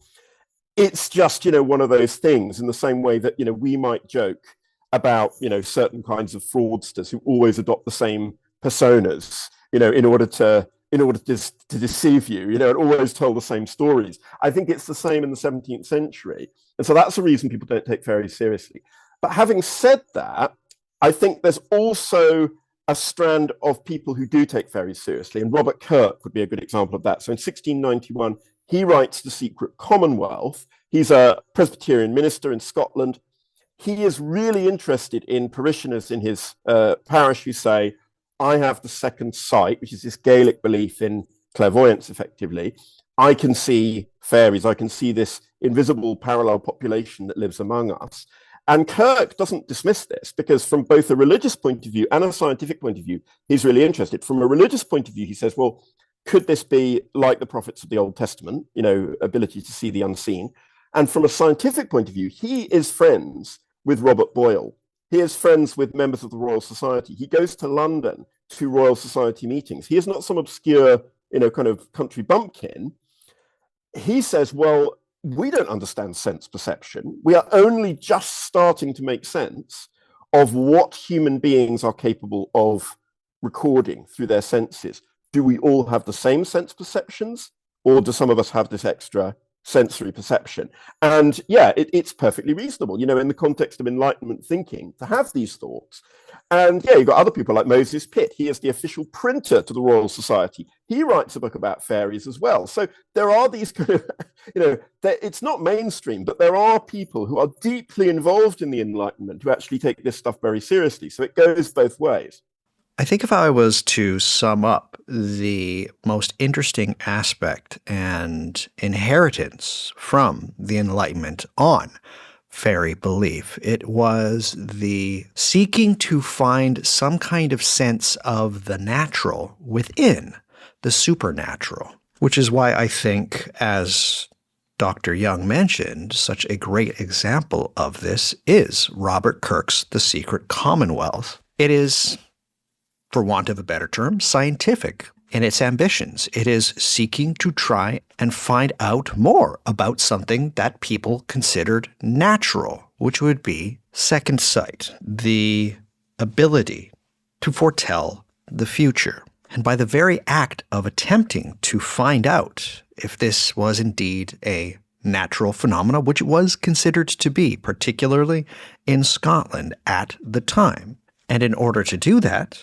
he had to meet this natural belief, this natural world on its own terms. And it just so happens that to our eyes now, that world itself was inherently supernatural.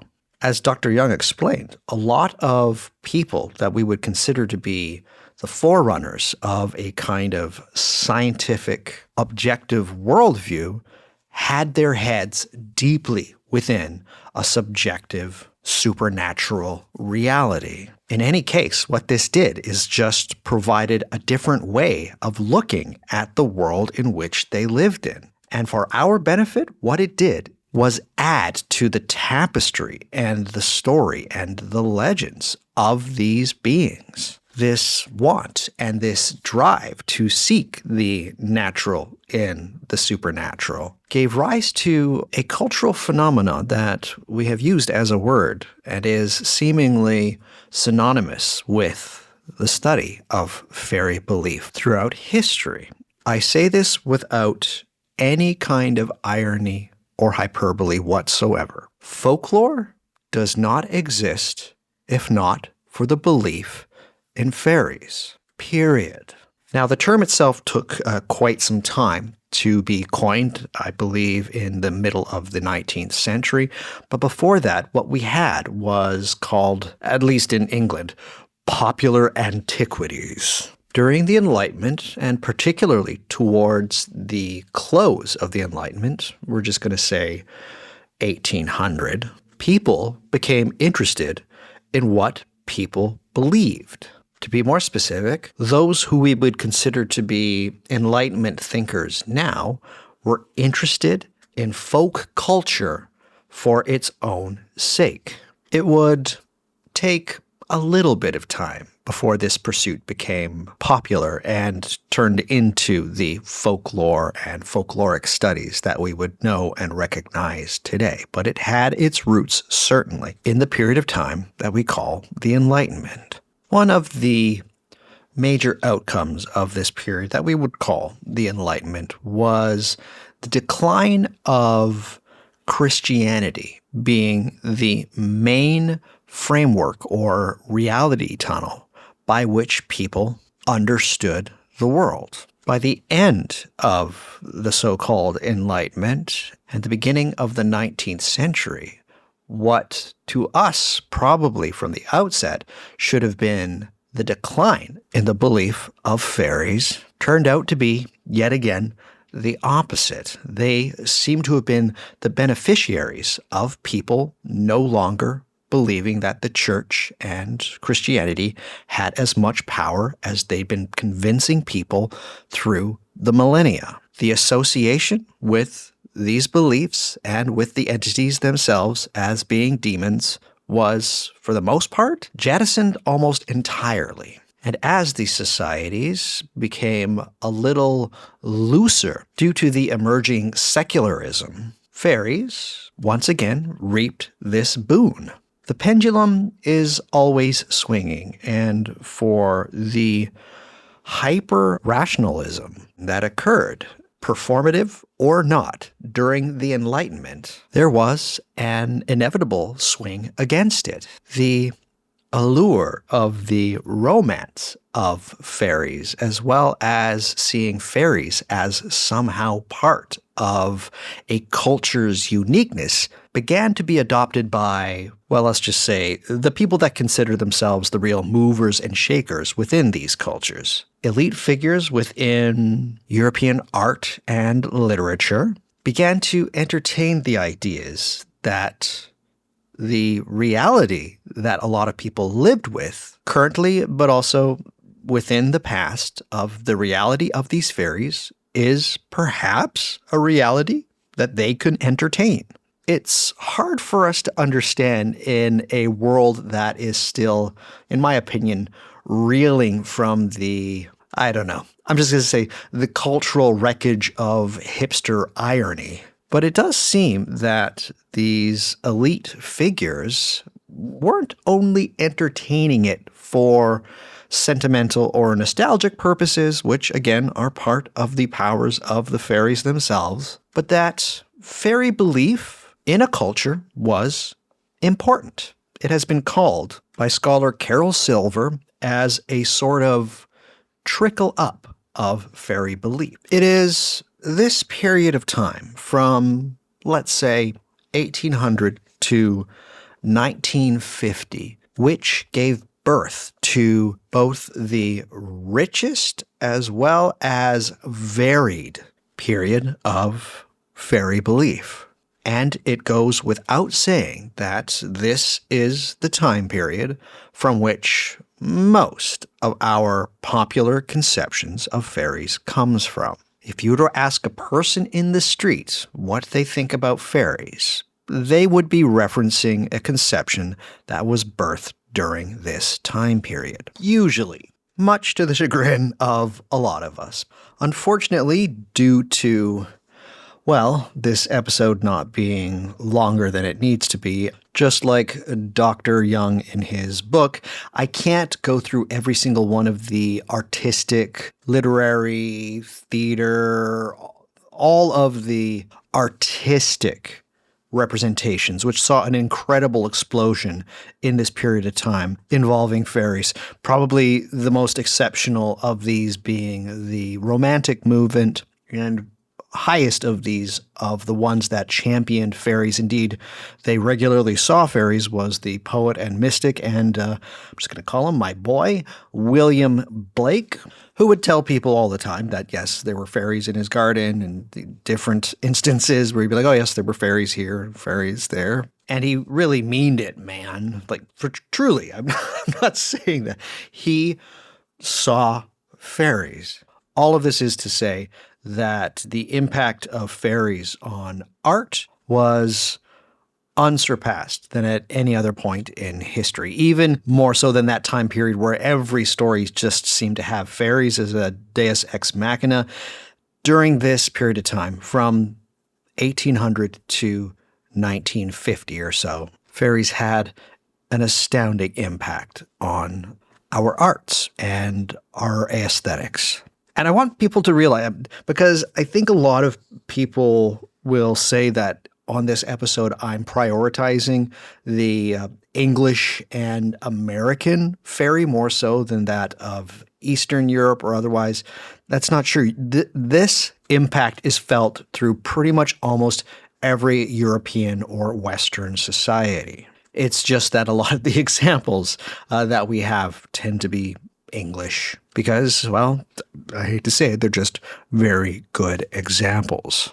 Perhaps the most notable aspect of this period, at least the first 125 years or so of it, is the evolution of folklore.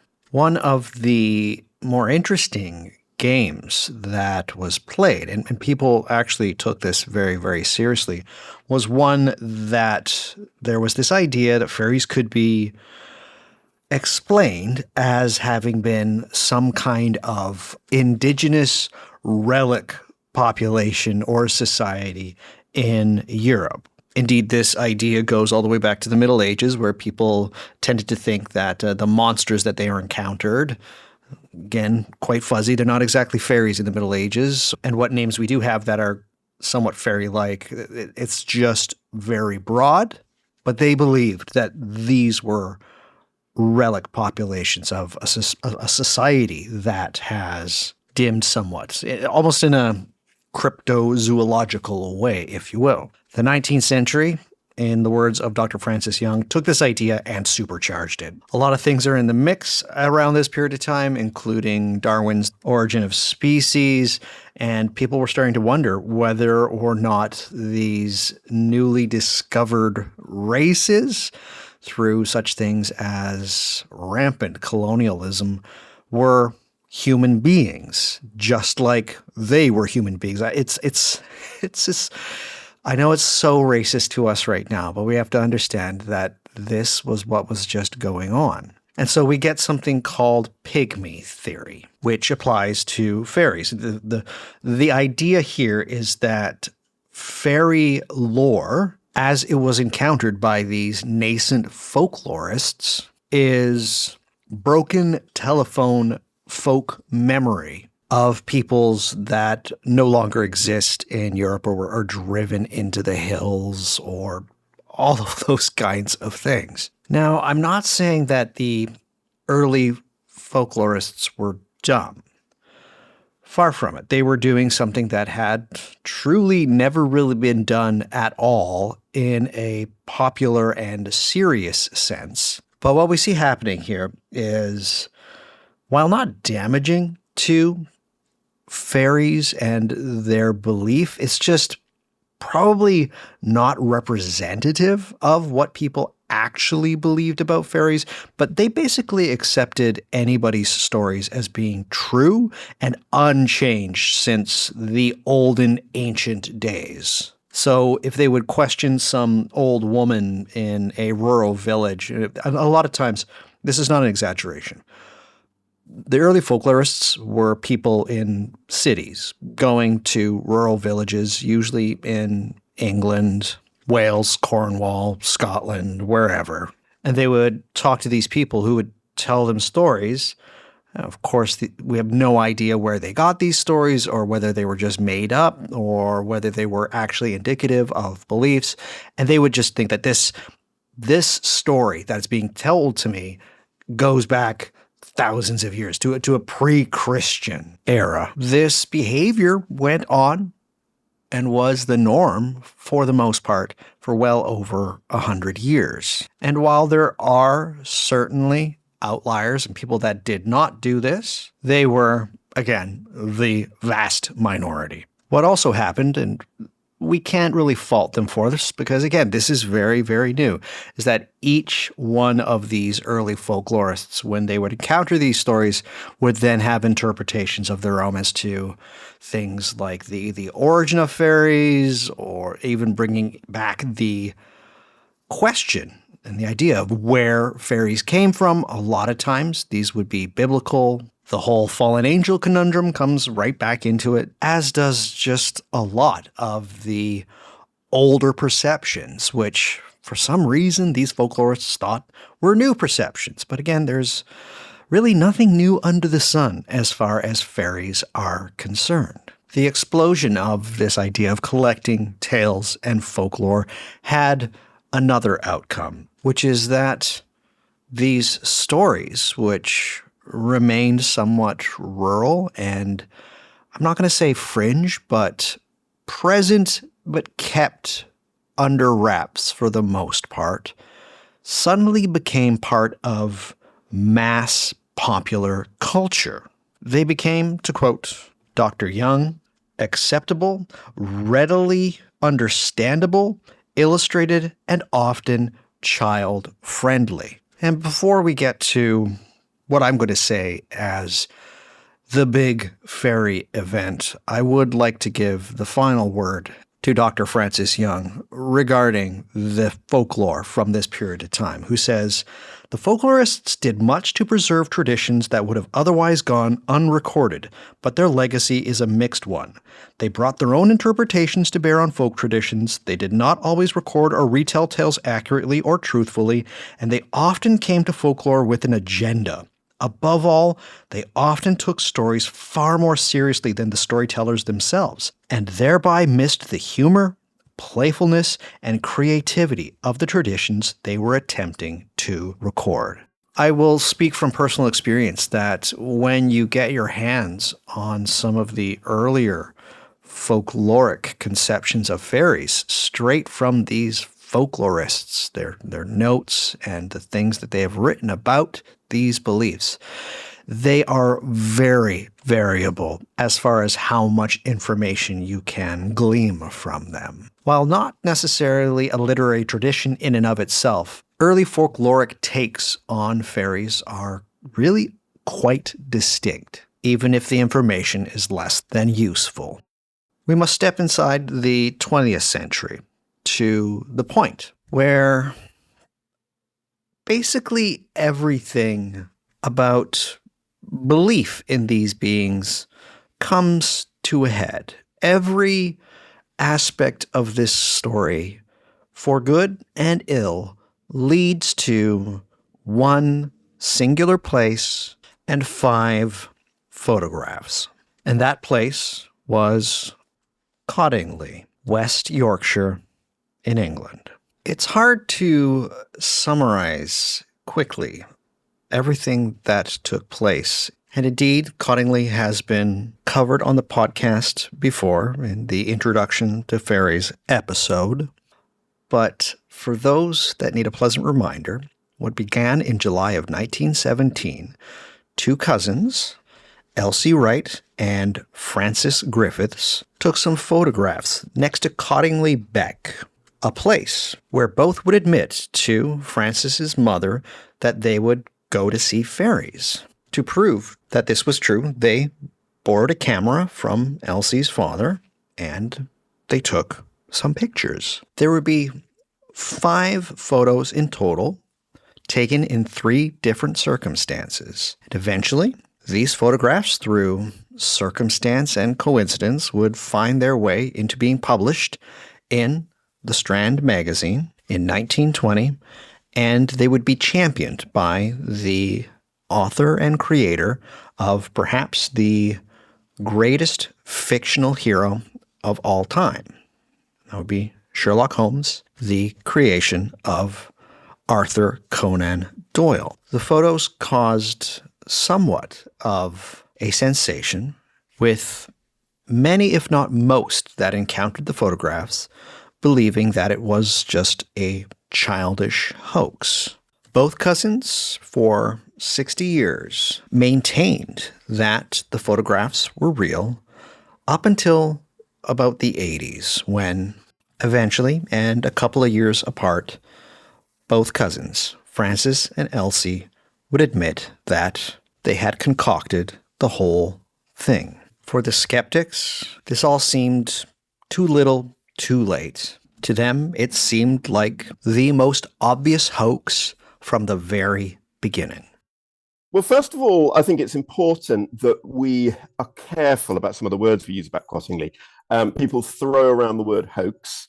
I'm cautious about using that word because we have to bear in mind it did not happen deliberately. It was purely in fun to begin with. You know, these two girls go down to the beck, they borrow the dad's camera, they're fooling around. It's an artistic expression. It's a way also of, for Frances Griffiths particularly, for her to make sense of experiences that she believes she's had of seeing fairy beings. Genuine experience, right? Indeed, yeah. Not so much for Elsie, because Elsie's a few years older, and I don't think she takes Frances seriously. But she's humouring, her young cousin in this. And none of it's deliberate. And the photographs, in fact, they go into a drawer. They're not seen for 3 years. And 3 years later in 1920, the mum, Mrs. Wright, she gets interested in theosophy. She's going to these theosophical meetings. She remembers the photos, pulls them out of the drawer. They get hawked around. The theosophist, Edward Gardner, sees them. He becomes convinced that they're genuine, has them retouched, which is quite an important part of the story as well. And then, of course, Arthur Conan Doyle gets involved. And that's probably the most famous part of the story that people will know, that Arthur Conan Doyle, who is not a theosophist, he's a spiritualist, but he, starts promoting this. And the girls, I think this is the real tragedy of the story. The girls are trapped. They're trapped in this hoax, which they did not create. They didn't intend it to be a hoax, but it has been turned into a hoax by others, by these powerful men. And effectively, you end up with a situation where they are pressured into creating more photos. And of course, now they are perpetuating a hoax. And yeah, you get these 5 more photos that are taken in 1920. I think, the thing about Cottingley, I think it's really important because it crystallizes the image of what you've called the SWF, the small winged fairy, which is a term coined by Simon Young. And I would say that Cottingley is a fork in the road, and it's a triple fork in the road for the history of fairies. One of the forks in the road is for people to look at the Cottingley photographs and they say, oh my goodness, this is ridiculous. How can people be this gullible? What utter nonsense. And that, I think, gives us the situation that we're in now, that, there are some audiences where you only need to mention fairies and people just start sniggering. It's a cue for laughter. And then there's another fork in the road where people, a bit like Elsie herself, they see who created the fairies. She's the one who designed them and made these paper cutouts. They see a commercial opportunity and they say, well, it's obviously all, make-believe, but isn't this great? We can actually make money from this. We can sell people this amazing folkloric figure that we can turn into an immediately recognizable character. Walt Disney would be the key person who takes that fork in the road. But there's a third fork in the road, and this is to me the most interesting, which is people who are absolutely horrified by what's happened at Cottingley and the way in which it's been spun, and the commercialization that's followed, and the Disneyfication that follows that. And they say, no, we take fairies seriously. We reject this portrayal of fairies. Catherine Briggs would fall into that category. She's president of the Folklore Society in the mid-20th century. J.R.R. Tolkien would fall into that category. He's horrified by what's going on. C.S. Lewis, who takes fairies very seriously.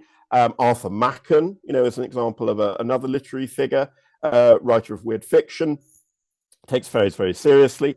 And these are people who, yeah, they, to some extent, they want fairies to remain awe-inspiring, and they feel that Cottingley has robbed them of that. But they take different routes, to kind of restore authenticity to fairies. I think Machen is very preoccupied with the fear that fairies generate. I think Catherine Briggs is obviously occupied with the academic analysis of the folklore and creating a kind of history for the English fairy that had been lacking. Tolkien creates fantasy literature, basically, almost from scratch, and creates this realm where elves are very, very noble and very serious beings. And Lewis, as well, in The Discarded Image, he writes about the Long Ivy, and he kind of harks back to the classical world and tries to give a place to these beings within the medieval cosmos in his literary analysis. I don't think most people needed to be told that it was a hoax. I think most people, it was obvious even in the 1920s to a lot of journalists that what was going on here was cut out images. Although it is remarkable how many people didn't see that, but at the same time, a lot of people did. And I think that what happened then after that is that the images are endlessly reproduced in sort of books about the unexplained and books about mysteries and so forth. And it's not really until the 1980s that the women themselves begin to talk about it. And I think they essentially just get bored of all the attention that they keep receiving. And it's just easier to tell the truth and explain what happened. And also, it's so long ago, there's nothing to lose anymore. Yeah, I think there are multiple reasons why that happens, but I think most people didn't need to be told. I think, but it was always a great story. Whether you believe they were real or not, it's a great story. That you've got these girls who are hoodwinking some of the most powerful and clever men.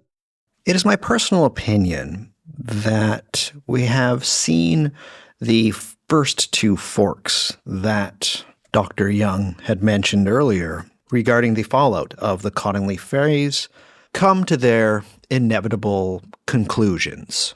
It feels like, to me, we are currently in that last and third fork in the road.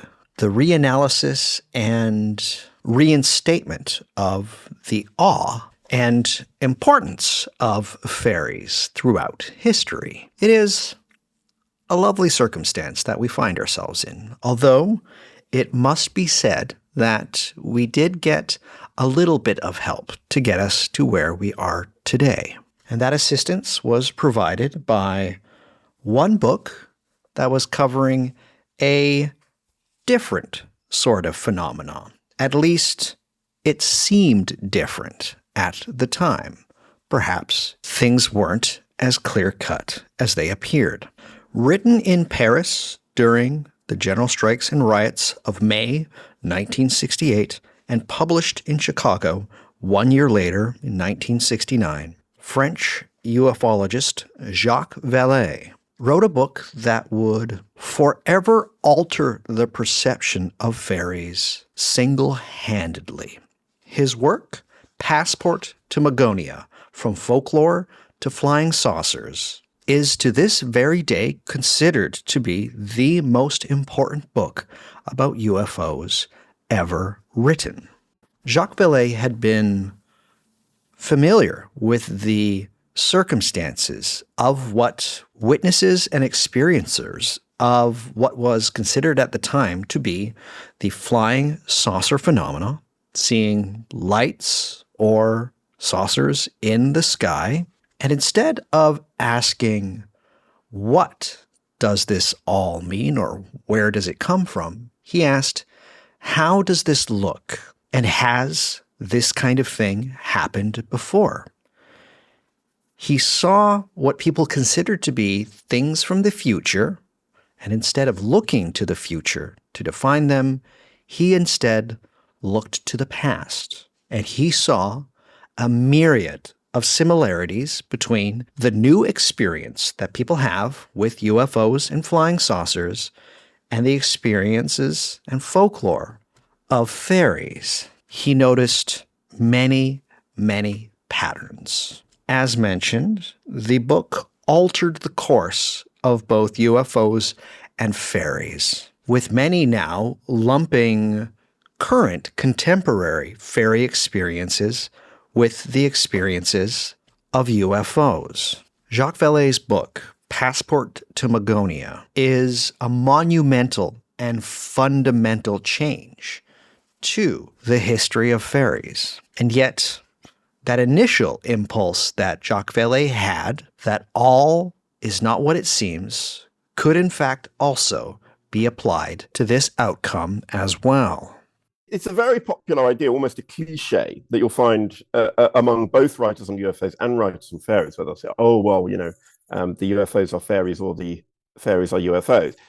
There are clearly, parallels here. The theme of abduction, themes of lost time, themes of, shining beings, unwelcome visitants, even forms of harm, like people having unexplained swellings and things like that, which you get reported in both traditions.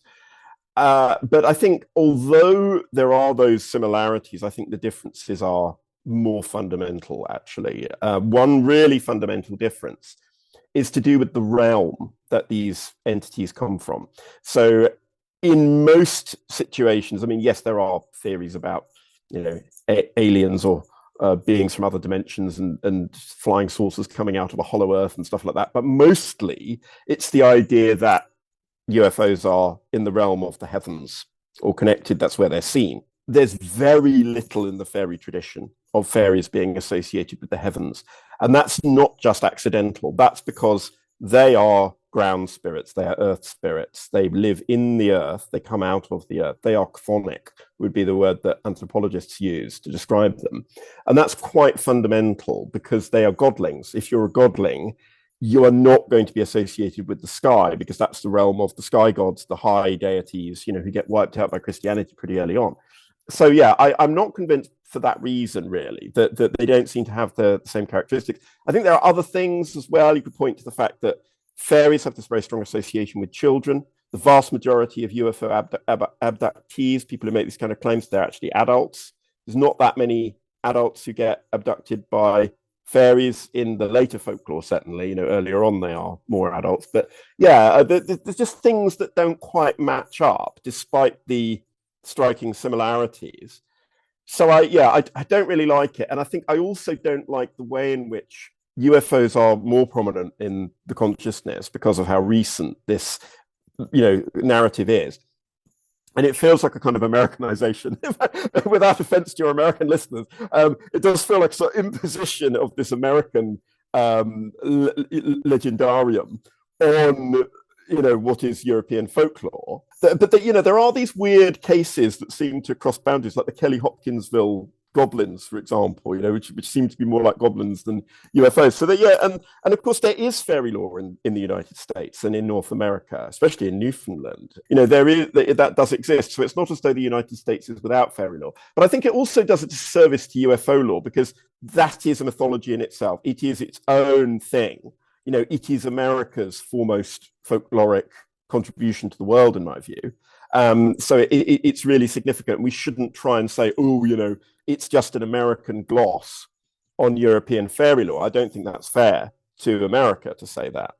I think it's all well and good and proper to do as Dr. Young has done and look, just like Jacques Vallée did, at how these things are being experienced. And yes, there are some major fundamental differences. For myself, one of them being the associations of UFOs with the future, whereas fairies have always seemed to be associated with the past. It is indeed an unfortunate circumstance that we do find ourselves in now, that unless one is very versed in the ongoing, living, contemporary understandings of fairies and fairy experience, that UFOs and aliens have seemingly just completely usurped fairy belief. Indeed, we still feel the pain from a poke from one of the prongs of the Cottingley outcome. that fairies are to this day still childish, whereas UFOs are not. That is the realm of adults. I don't suppose I see that changing anytime soon. The appearance of UFOs to many people seems to be one of craft made of touchable, physical material. And that kind of materialism speaks more towards the rational, logical mind, a society or a group of entities that live alongside us, like imaginary acquaintances, is, I believe, one bridge too far for most adults these days.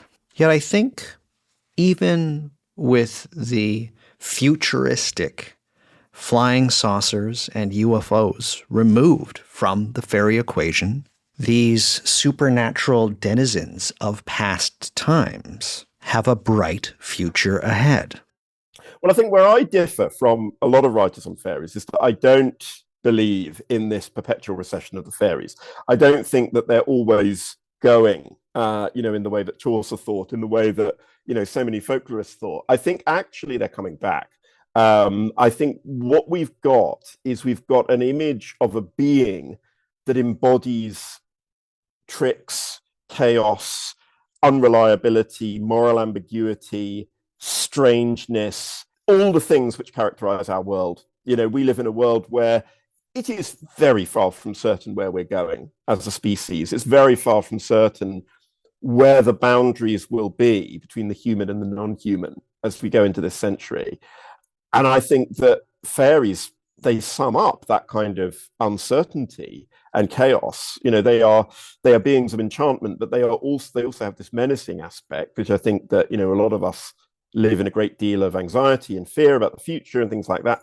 And so I think, the sort of the sense that fairies are receding with the advance of science, that is a thing of the past, just as our unquestioning faith in the advance of science and progress is also a thing of the past. Because even though technology is advancing, it's very, very far from clear that technology is making our lives better or making the world easier to understand or making, life in general any easier. So, I do think that fairies are very much here to stay. And I think that belief in them will continue to evolve. And I think that they'll become a more prominent aspect of the supernatural experiences that people have. And I think another aspect of this is the decline of organized religion. So as more and more people grow up without any kind of religious background, I think folklore provides a source of meaning to people, but without the baggage that they might associate with religion. And ostension happens. You can see that with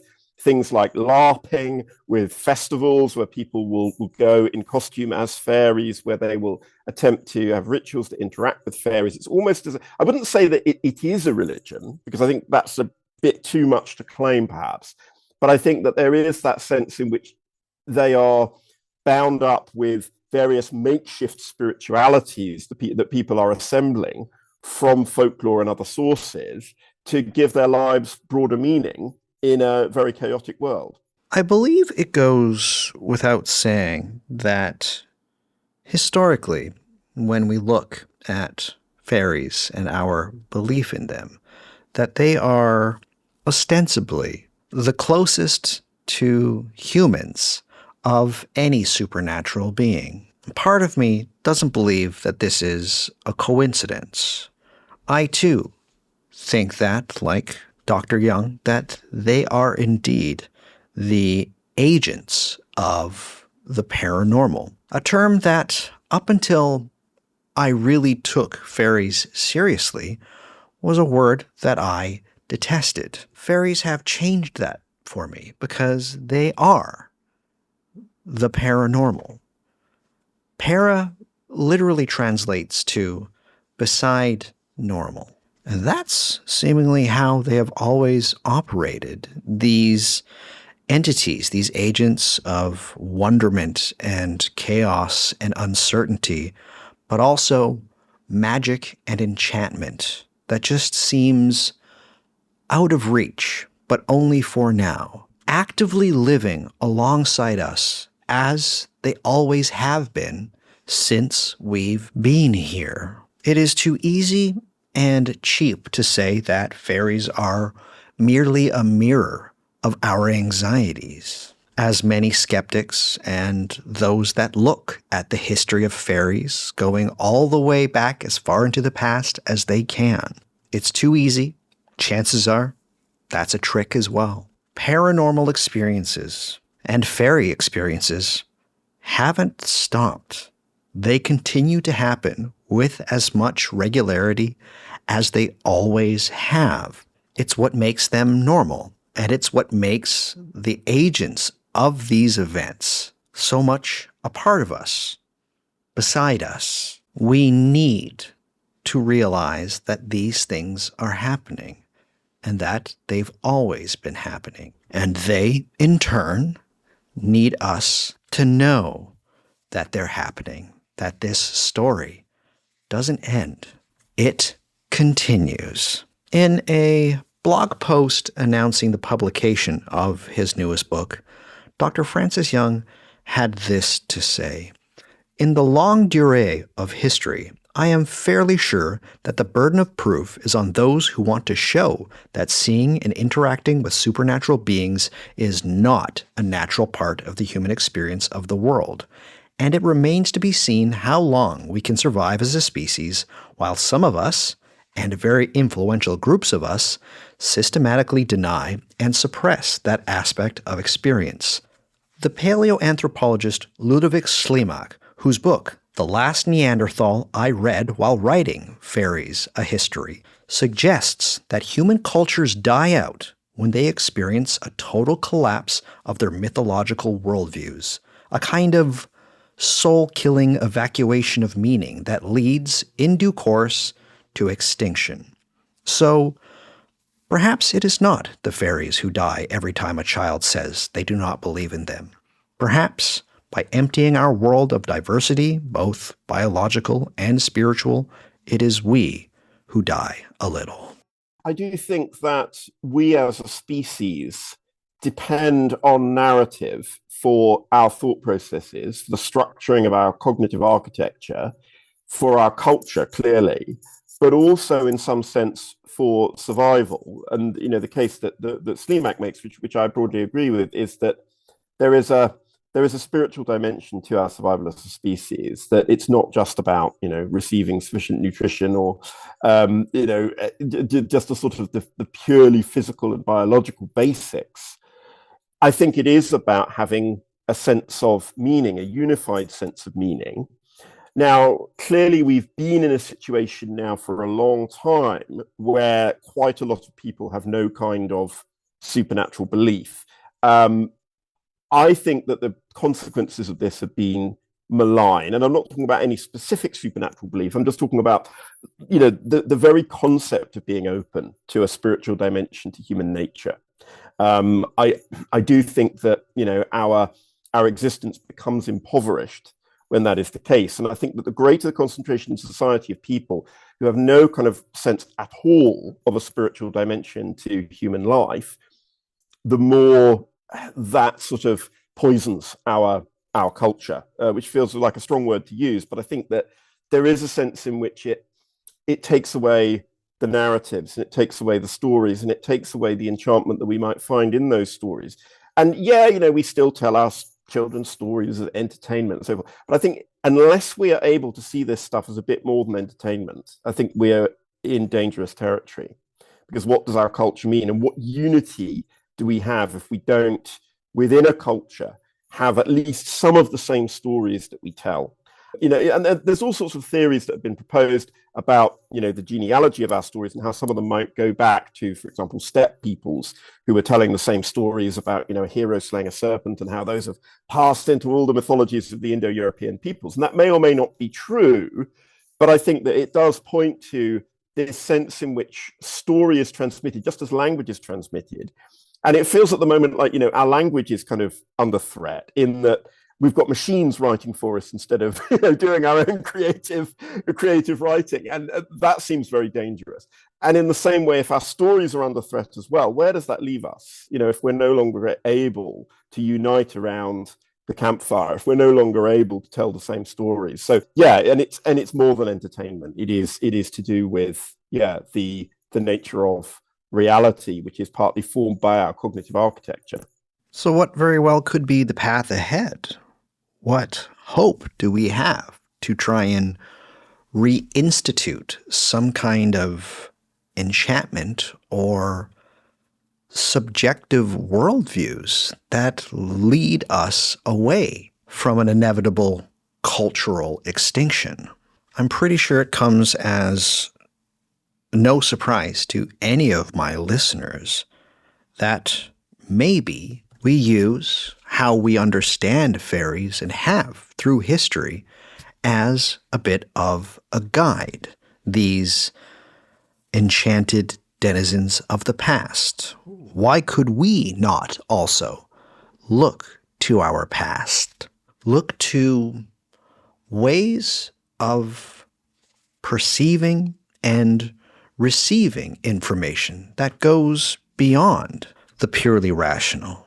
We have, I think, the capacity to achieve nearly everything if we seemingly remember what it is about us that has always been special, to see deep down inside us some kind of bedrock worldview, an initial foundation of being, and pull it forward into where we are now.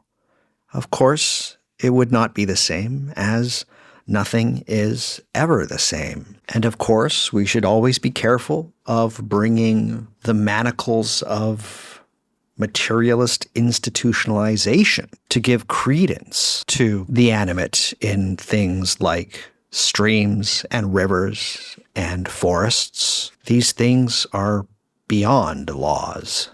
It would be familiar and yet different. There is no better time than now to see just how alive the universe has always been, how everything is enchanted, how we are and always have been surrounded by beings. Yeah, I mean, I think that's a possibility that we could have a return to some kind of neo-animism. And yeah, perhaps return is not the right word because, of course, you can't go back. You can't return once you've left that kind of state of thinking. There do seem to be people who are kind of finding spiritualities in the natural world and kind of creating them from scratch in a way that you wouldn't have seen, in previous decades. It's kind of going out there and touching grass, but in a spiritual sense, rather than just constantly keep your head in books or on a screen and everything's about words and everything's about, writing and everything's about justifying everything. I mean, the example that you give of giving legal rights to rivers. I mean, there's an irony there, isn't there, that we're using these structures of the post-Enlightenment world to legitimate a kind of a neo-animist way of thinking about a river. And it's just so ironic, isn't it, that we have to do that in order to make people respect the natural world. So, yeah, I mean, I think clearly, the ecological crisis it comes into this. And I think that there are a lot of people who are thinking more deeply about the spiritual implications of trying to reorient our entire way of living and way of thinking about non-human animals and about the non-human living world. I think an element of that has got to be negotiating that sense of the numinous and that sense of the emergence of personalities from the world around us, which is possibly where fairies came from originally, that kind of sense of a shadow community, invisible, but potentially mirroring our own society. Now, why it is that humans think that way, that's one for the evolutionary psychologists, but it does seem that, cultures throughout the world have these beliefs in these mirroring communities. How exactly does one complete a history of something as hard to pin down as fairies? What I can say is, since I have looked into fairies a bit more than just a cursory glance, I can wholeheartedly attest to just how much my study of them and my coverage of them has completely changed a lot of my perspectives. For over 20 years, my interest has mainly focused on magic, and for the last 10 years, I would have always liked to think that the de facto entities that one can tie to something like magic would be things like angels or infernal spirits or demons. Yet that tune has changed a little bit. Those entities, for the most part, are relegated to certain varieties of magic. Where I stand now these days, it has become more than apparent to me that magic and its links to extraordinary experience, something that we can call the paranormal, has rendered fairies to being the magical entity.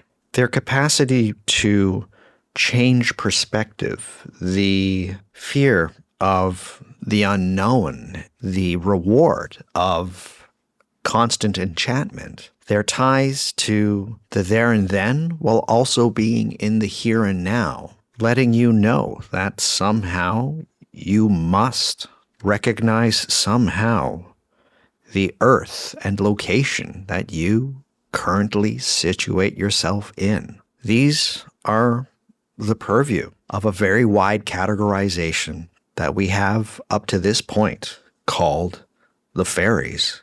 If magic is something that you love, you adore, and is indeed your primary focus and interest, a way of navigating your way through this often chaotic and confusing world, you must make space for them.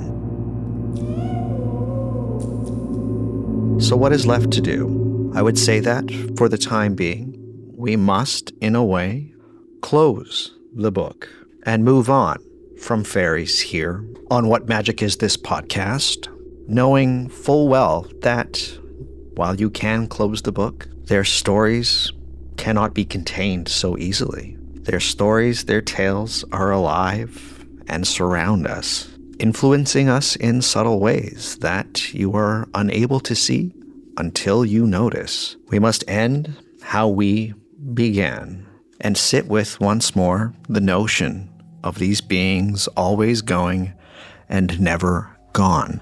I am intrigued to see the future of our understandings and just how their involvement in the world that we have built up to this point, what part they have to play, what the future fairy tales will be, and how both they and we will adjust.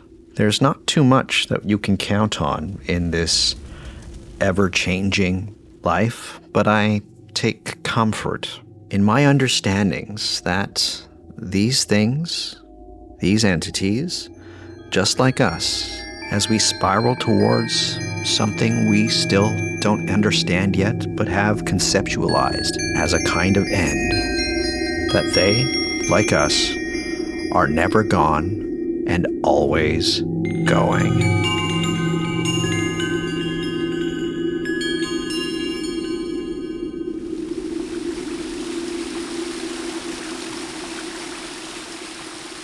I would like to thank Dr. Francis Young for giving me some of his time, but more than that, for producing this exceptional book, Fairies, A History, a book that I felt was so comprehensive and thought-provoking. Truly, this episode, while being 2 hours of me attempting to find the most pertinent information about these long-tenured beings, I only scratched the surface. And while I had machinations to make this the most comprehensive history of fairies in podcast form that one can find, I probably very much didn't accomplish that goal. There's just so much to talk about, and there's so many great things. And I'm saying this because the information in Dr. Young's book is far more comprehensive than I can be, which is why books are so great and why podcasts are podcasts, right? And I asked Dr. Young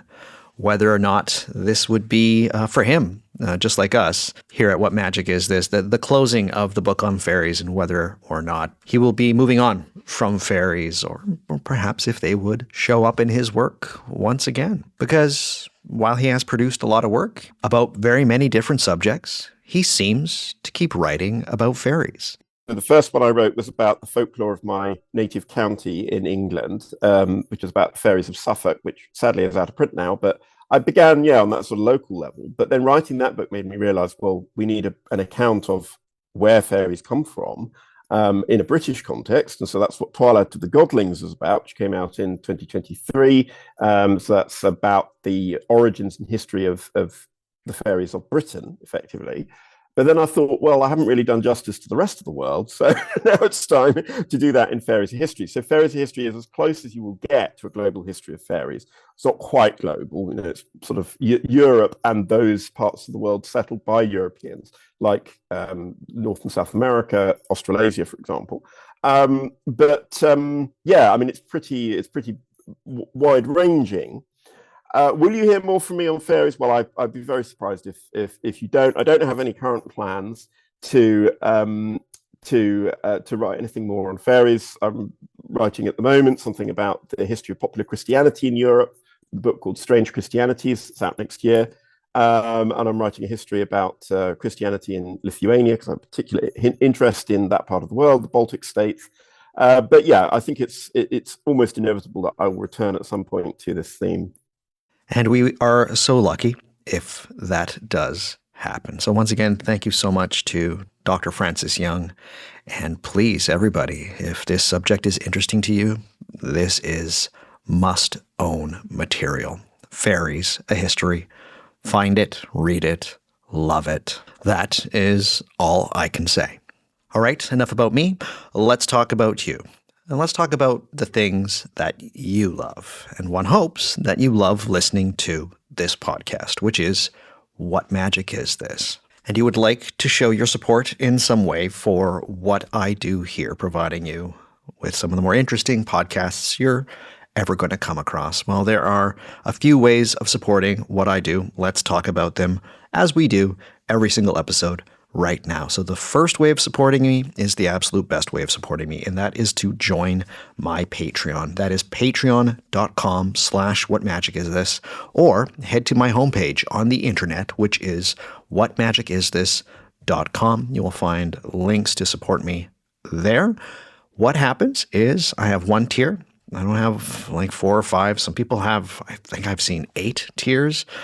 It's not that I think that that's silly, and we all do what we have to do. But for me, I want you to join my Patreon. So I keep it at one price with one tier, because I think what I do there is pretty cool. There are a ton of episodes that run the gamut from things such as fairies. I've done quite a few Patreon episodes about fairies and gnomes, fairy kings and queens, and I've done a video about finding fairy, or how one can get themselves into the mindscape to allow something like fairy interaction to occur. But if you're sick to the gills with fairies, and you want other stuff like, things that we call like ceremonial magic, Goetia, Solomonic magic, all of those kind of things, I've got that well covered there as well. There's not only audio episodes, there's videos on how to do certain kind of things, petition saints like Saint Expedite. It is all over the place, but it is all wonderful. I do have to say, I think my best work is there on the Patreon. There's a figure that Francis Young brought up in this episode, Isabel Gowdy. I did a full hour-long episode about Isabel Gowdy that was fairly dramatic. It had some interesting music in it. I think that what I do over on the Patreon is quite unique. I kind of get to flex my muscles as far as my creativity is concerned. And I truly think that my best stuff is there on the Patreon. So I would love for you to support me there. Again, it's only $7 a month. Be great to see you there. Be great to have your support. This is my job. This is what I do for a living. But I can't do that unless I have your support. So the best way of supporting me is that $7 a month on Patreon. Once again, that is patreon.com/whatmagicisthis, or head to whatmagicisthis.com. There's another way to support me if you don't like doing the monthly subscription thing. You can send me any kind of money, any amount of money, via PayPal. Head to whatmagicisthis.com. You'll find PayPal links at the bottom of the page and on the side menu there. There's places you can click on my webpage. You'll see it. And any amount helps. It all goes in to making this podcast run. I mentioned it every episode, and I'm not trying to do it as some kind of a sob story, but things are very expensive, as you well know, and podcasting has just got much more expensive. My hosting fees have gone up in pretty much every single category. My subscription fees for the kinds of equipment that I use, well, the programs that I use to be specific to make this show, those have gone up too, so it's getting expensive out there. So if you donate through the PayPal, all of that goes to making this podcast run and sound as good as it does. So yes, if Patreon ain't your thing, a donation through PayPal would be well and truly appreciated. Now, are you like me? Do you like these things that I've talked about quite a bit on this episode called books? I know you do. And you'd like to grab a book, say a book like Fairies, A History by Dr. Francis Young, but you'd also like to support me in some way, and you'd also like to support independent bookstores, which are feeling the pressure these days also. Well, now you can, because What Magic Is This has an online bookshop. It is run through bookshop.org. The address for that is bookshop.org/shop/whatmagicisthis. Pretty much almost every book that I have talked about on this podcast is available to purchase through my virtual bookstore. And what happens is, yes, once you have ordered a book through my virtual online bookshop, it gets sent to you via an independent bookstore, and then they get a cut of that, obviously, because they're the ones with the book. Bookshop.org gets a small little bit of money, and then I, because I recommended the book to you, get a little bit of money. Everybody wins, including you, the person who ordered the book, because, again, books are special, and we need them, and we also need for these independent booksellers to be able to exist. And also, again, you need me to exist because you're listening to my show and you like my show. So what you can do, head to whatmagicisthis.com or go to bookshop.org/shop/whatmagicisthis. Grab yourself some books. Again, almost every book that I mentioned is available to purchase there. Let's say you want to show your support in some way publicly. Perhaps you'd like to drink coffee and have people see that you like this podcast you're listening to right now. The one called What Magic Is This? Or maybe like a shirt with that on it, right? Well, you can. I have a merch shop. Head to whatmagicisthis.com. Go to the menu there. Click on merchandise. You can get yourself t-shirts, hoodies, mugs, tote bags, pillows, wall posters. There's some pretty cool logo designs there. A lot of them I've done myself, but I've had help with a couple of them. I would love for you to grab some merchandise. And if you do, take a picture of it, send it to me. I love seeing people with my stuff. Not the greatest way of supporting me, but it is a way of supporting me. It is showing your support, which I value as much as money. And while it doesn't help put food on my table, it does indeed really go straight to my soul, to my heart, and it just is an incredible feeling. I love it. And it makes my week if somebody sends me a picture of them wearing my stuff, or if I happen across your Instagram profile and you're wearing one of my things. It truly makes my week. It's surreal to me, but it is also awesome. So if you feel like grabbing yourself some t-shirts or some mugs or some stickers or things like that, pins even, head to whatmagicisthis.com, go to the menu, click on merchandise, and grab yourself some swag. But of all of these things, the absolute best way of supporting what I do is by joining that Patreon. It's like a whole different show. It's like a show unto itself. And as I said, it is my favorite work. The stuff that we're doing there is very, very fun. In fact, I gave homework. Don't let that deter you, everybody. I didn't literally give homework. I basically said, hey, there's a spell, to be specific, a couple of spells from Reginald Scott's The Discovery of Witchcraft. We're taking them apart, we're dissecting them, and then we're going to put them together.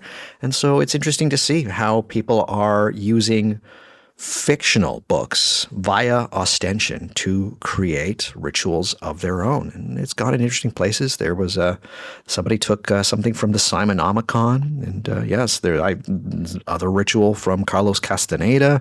It's fantastic, and my listeners and Patreon supporters are having fun with it, and I love seeing what we're doing there. But yes, if you want to join in on the fun, come to my Patreon. It is how I make a living. I would well and truly appreciate that.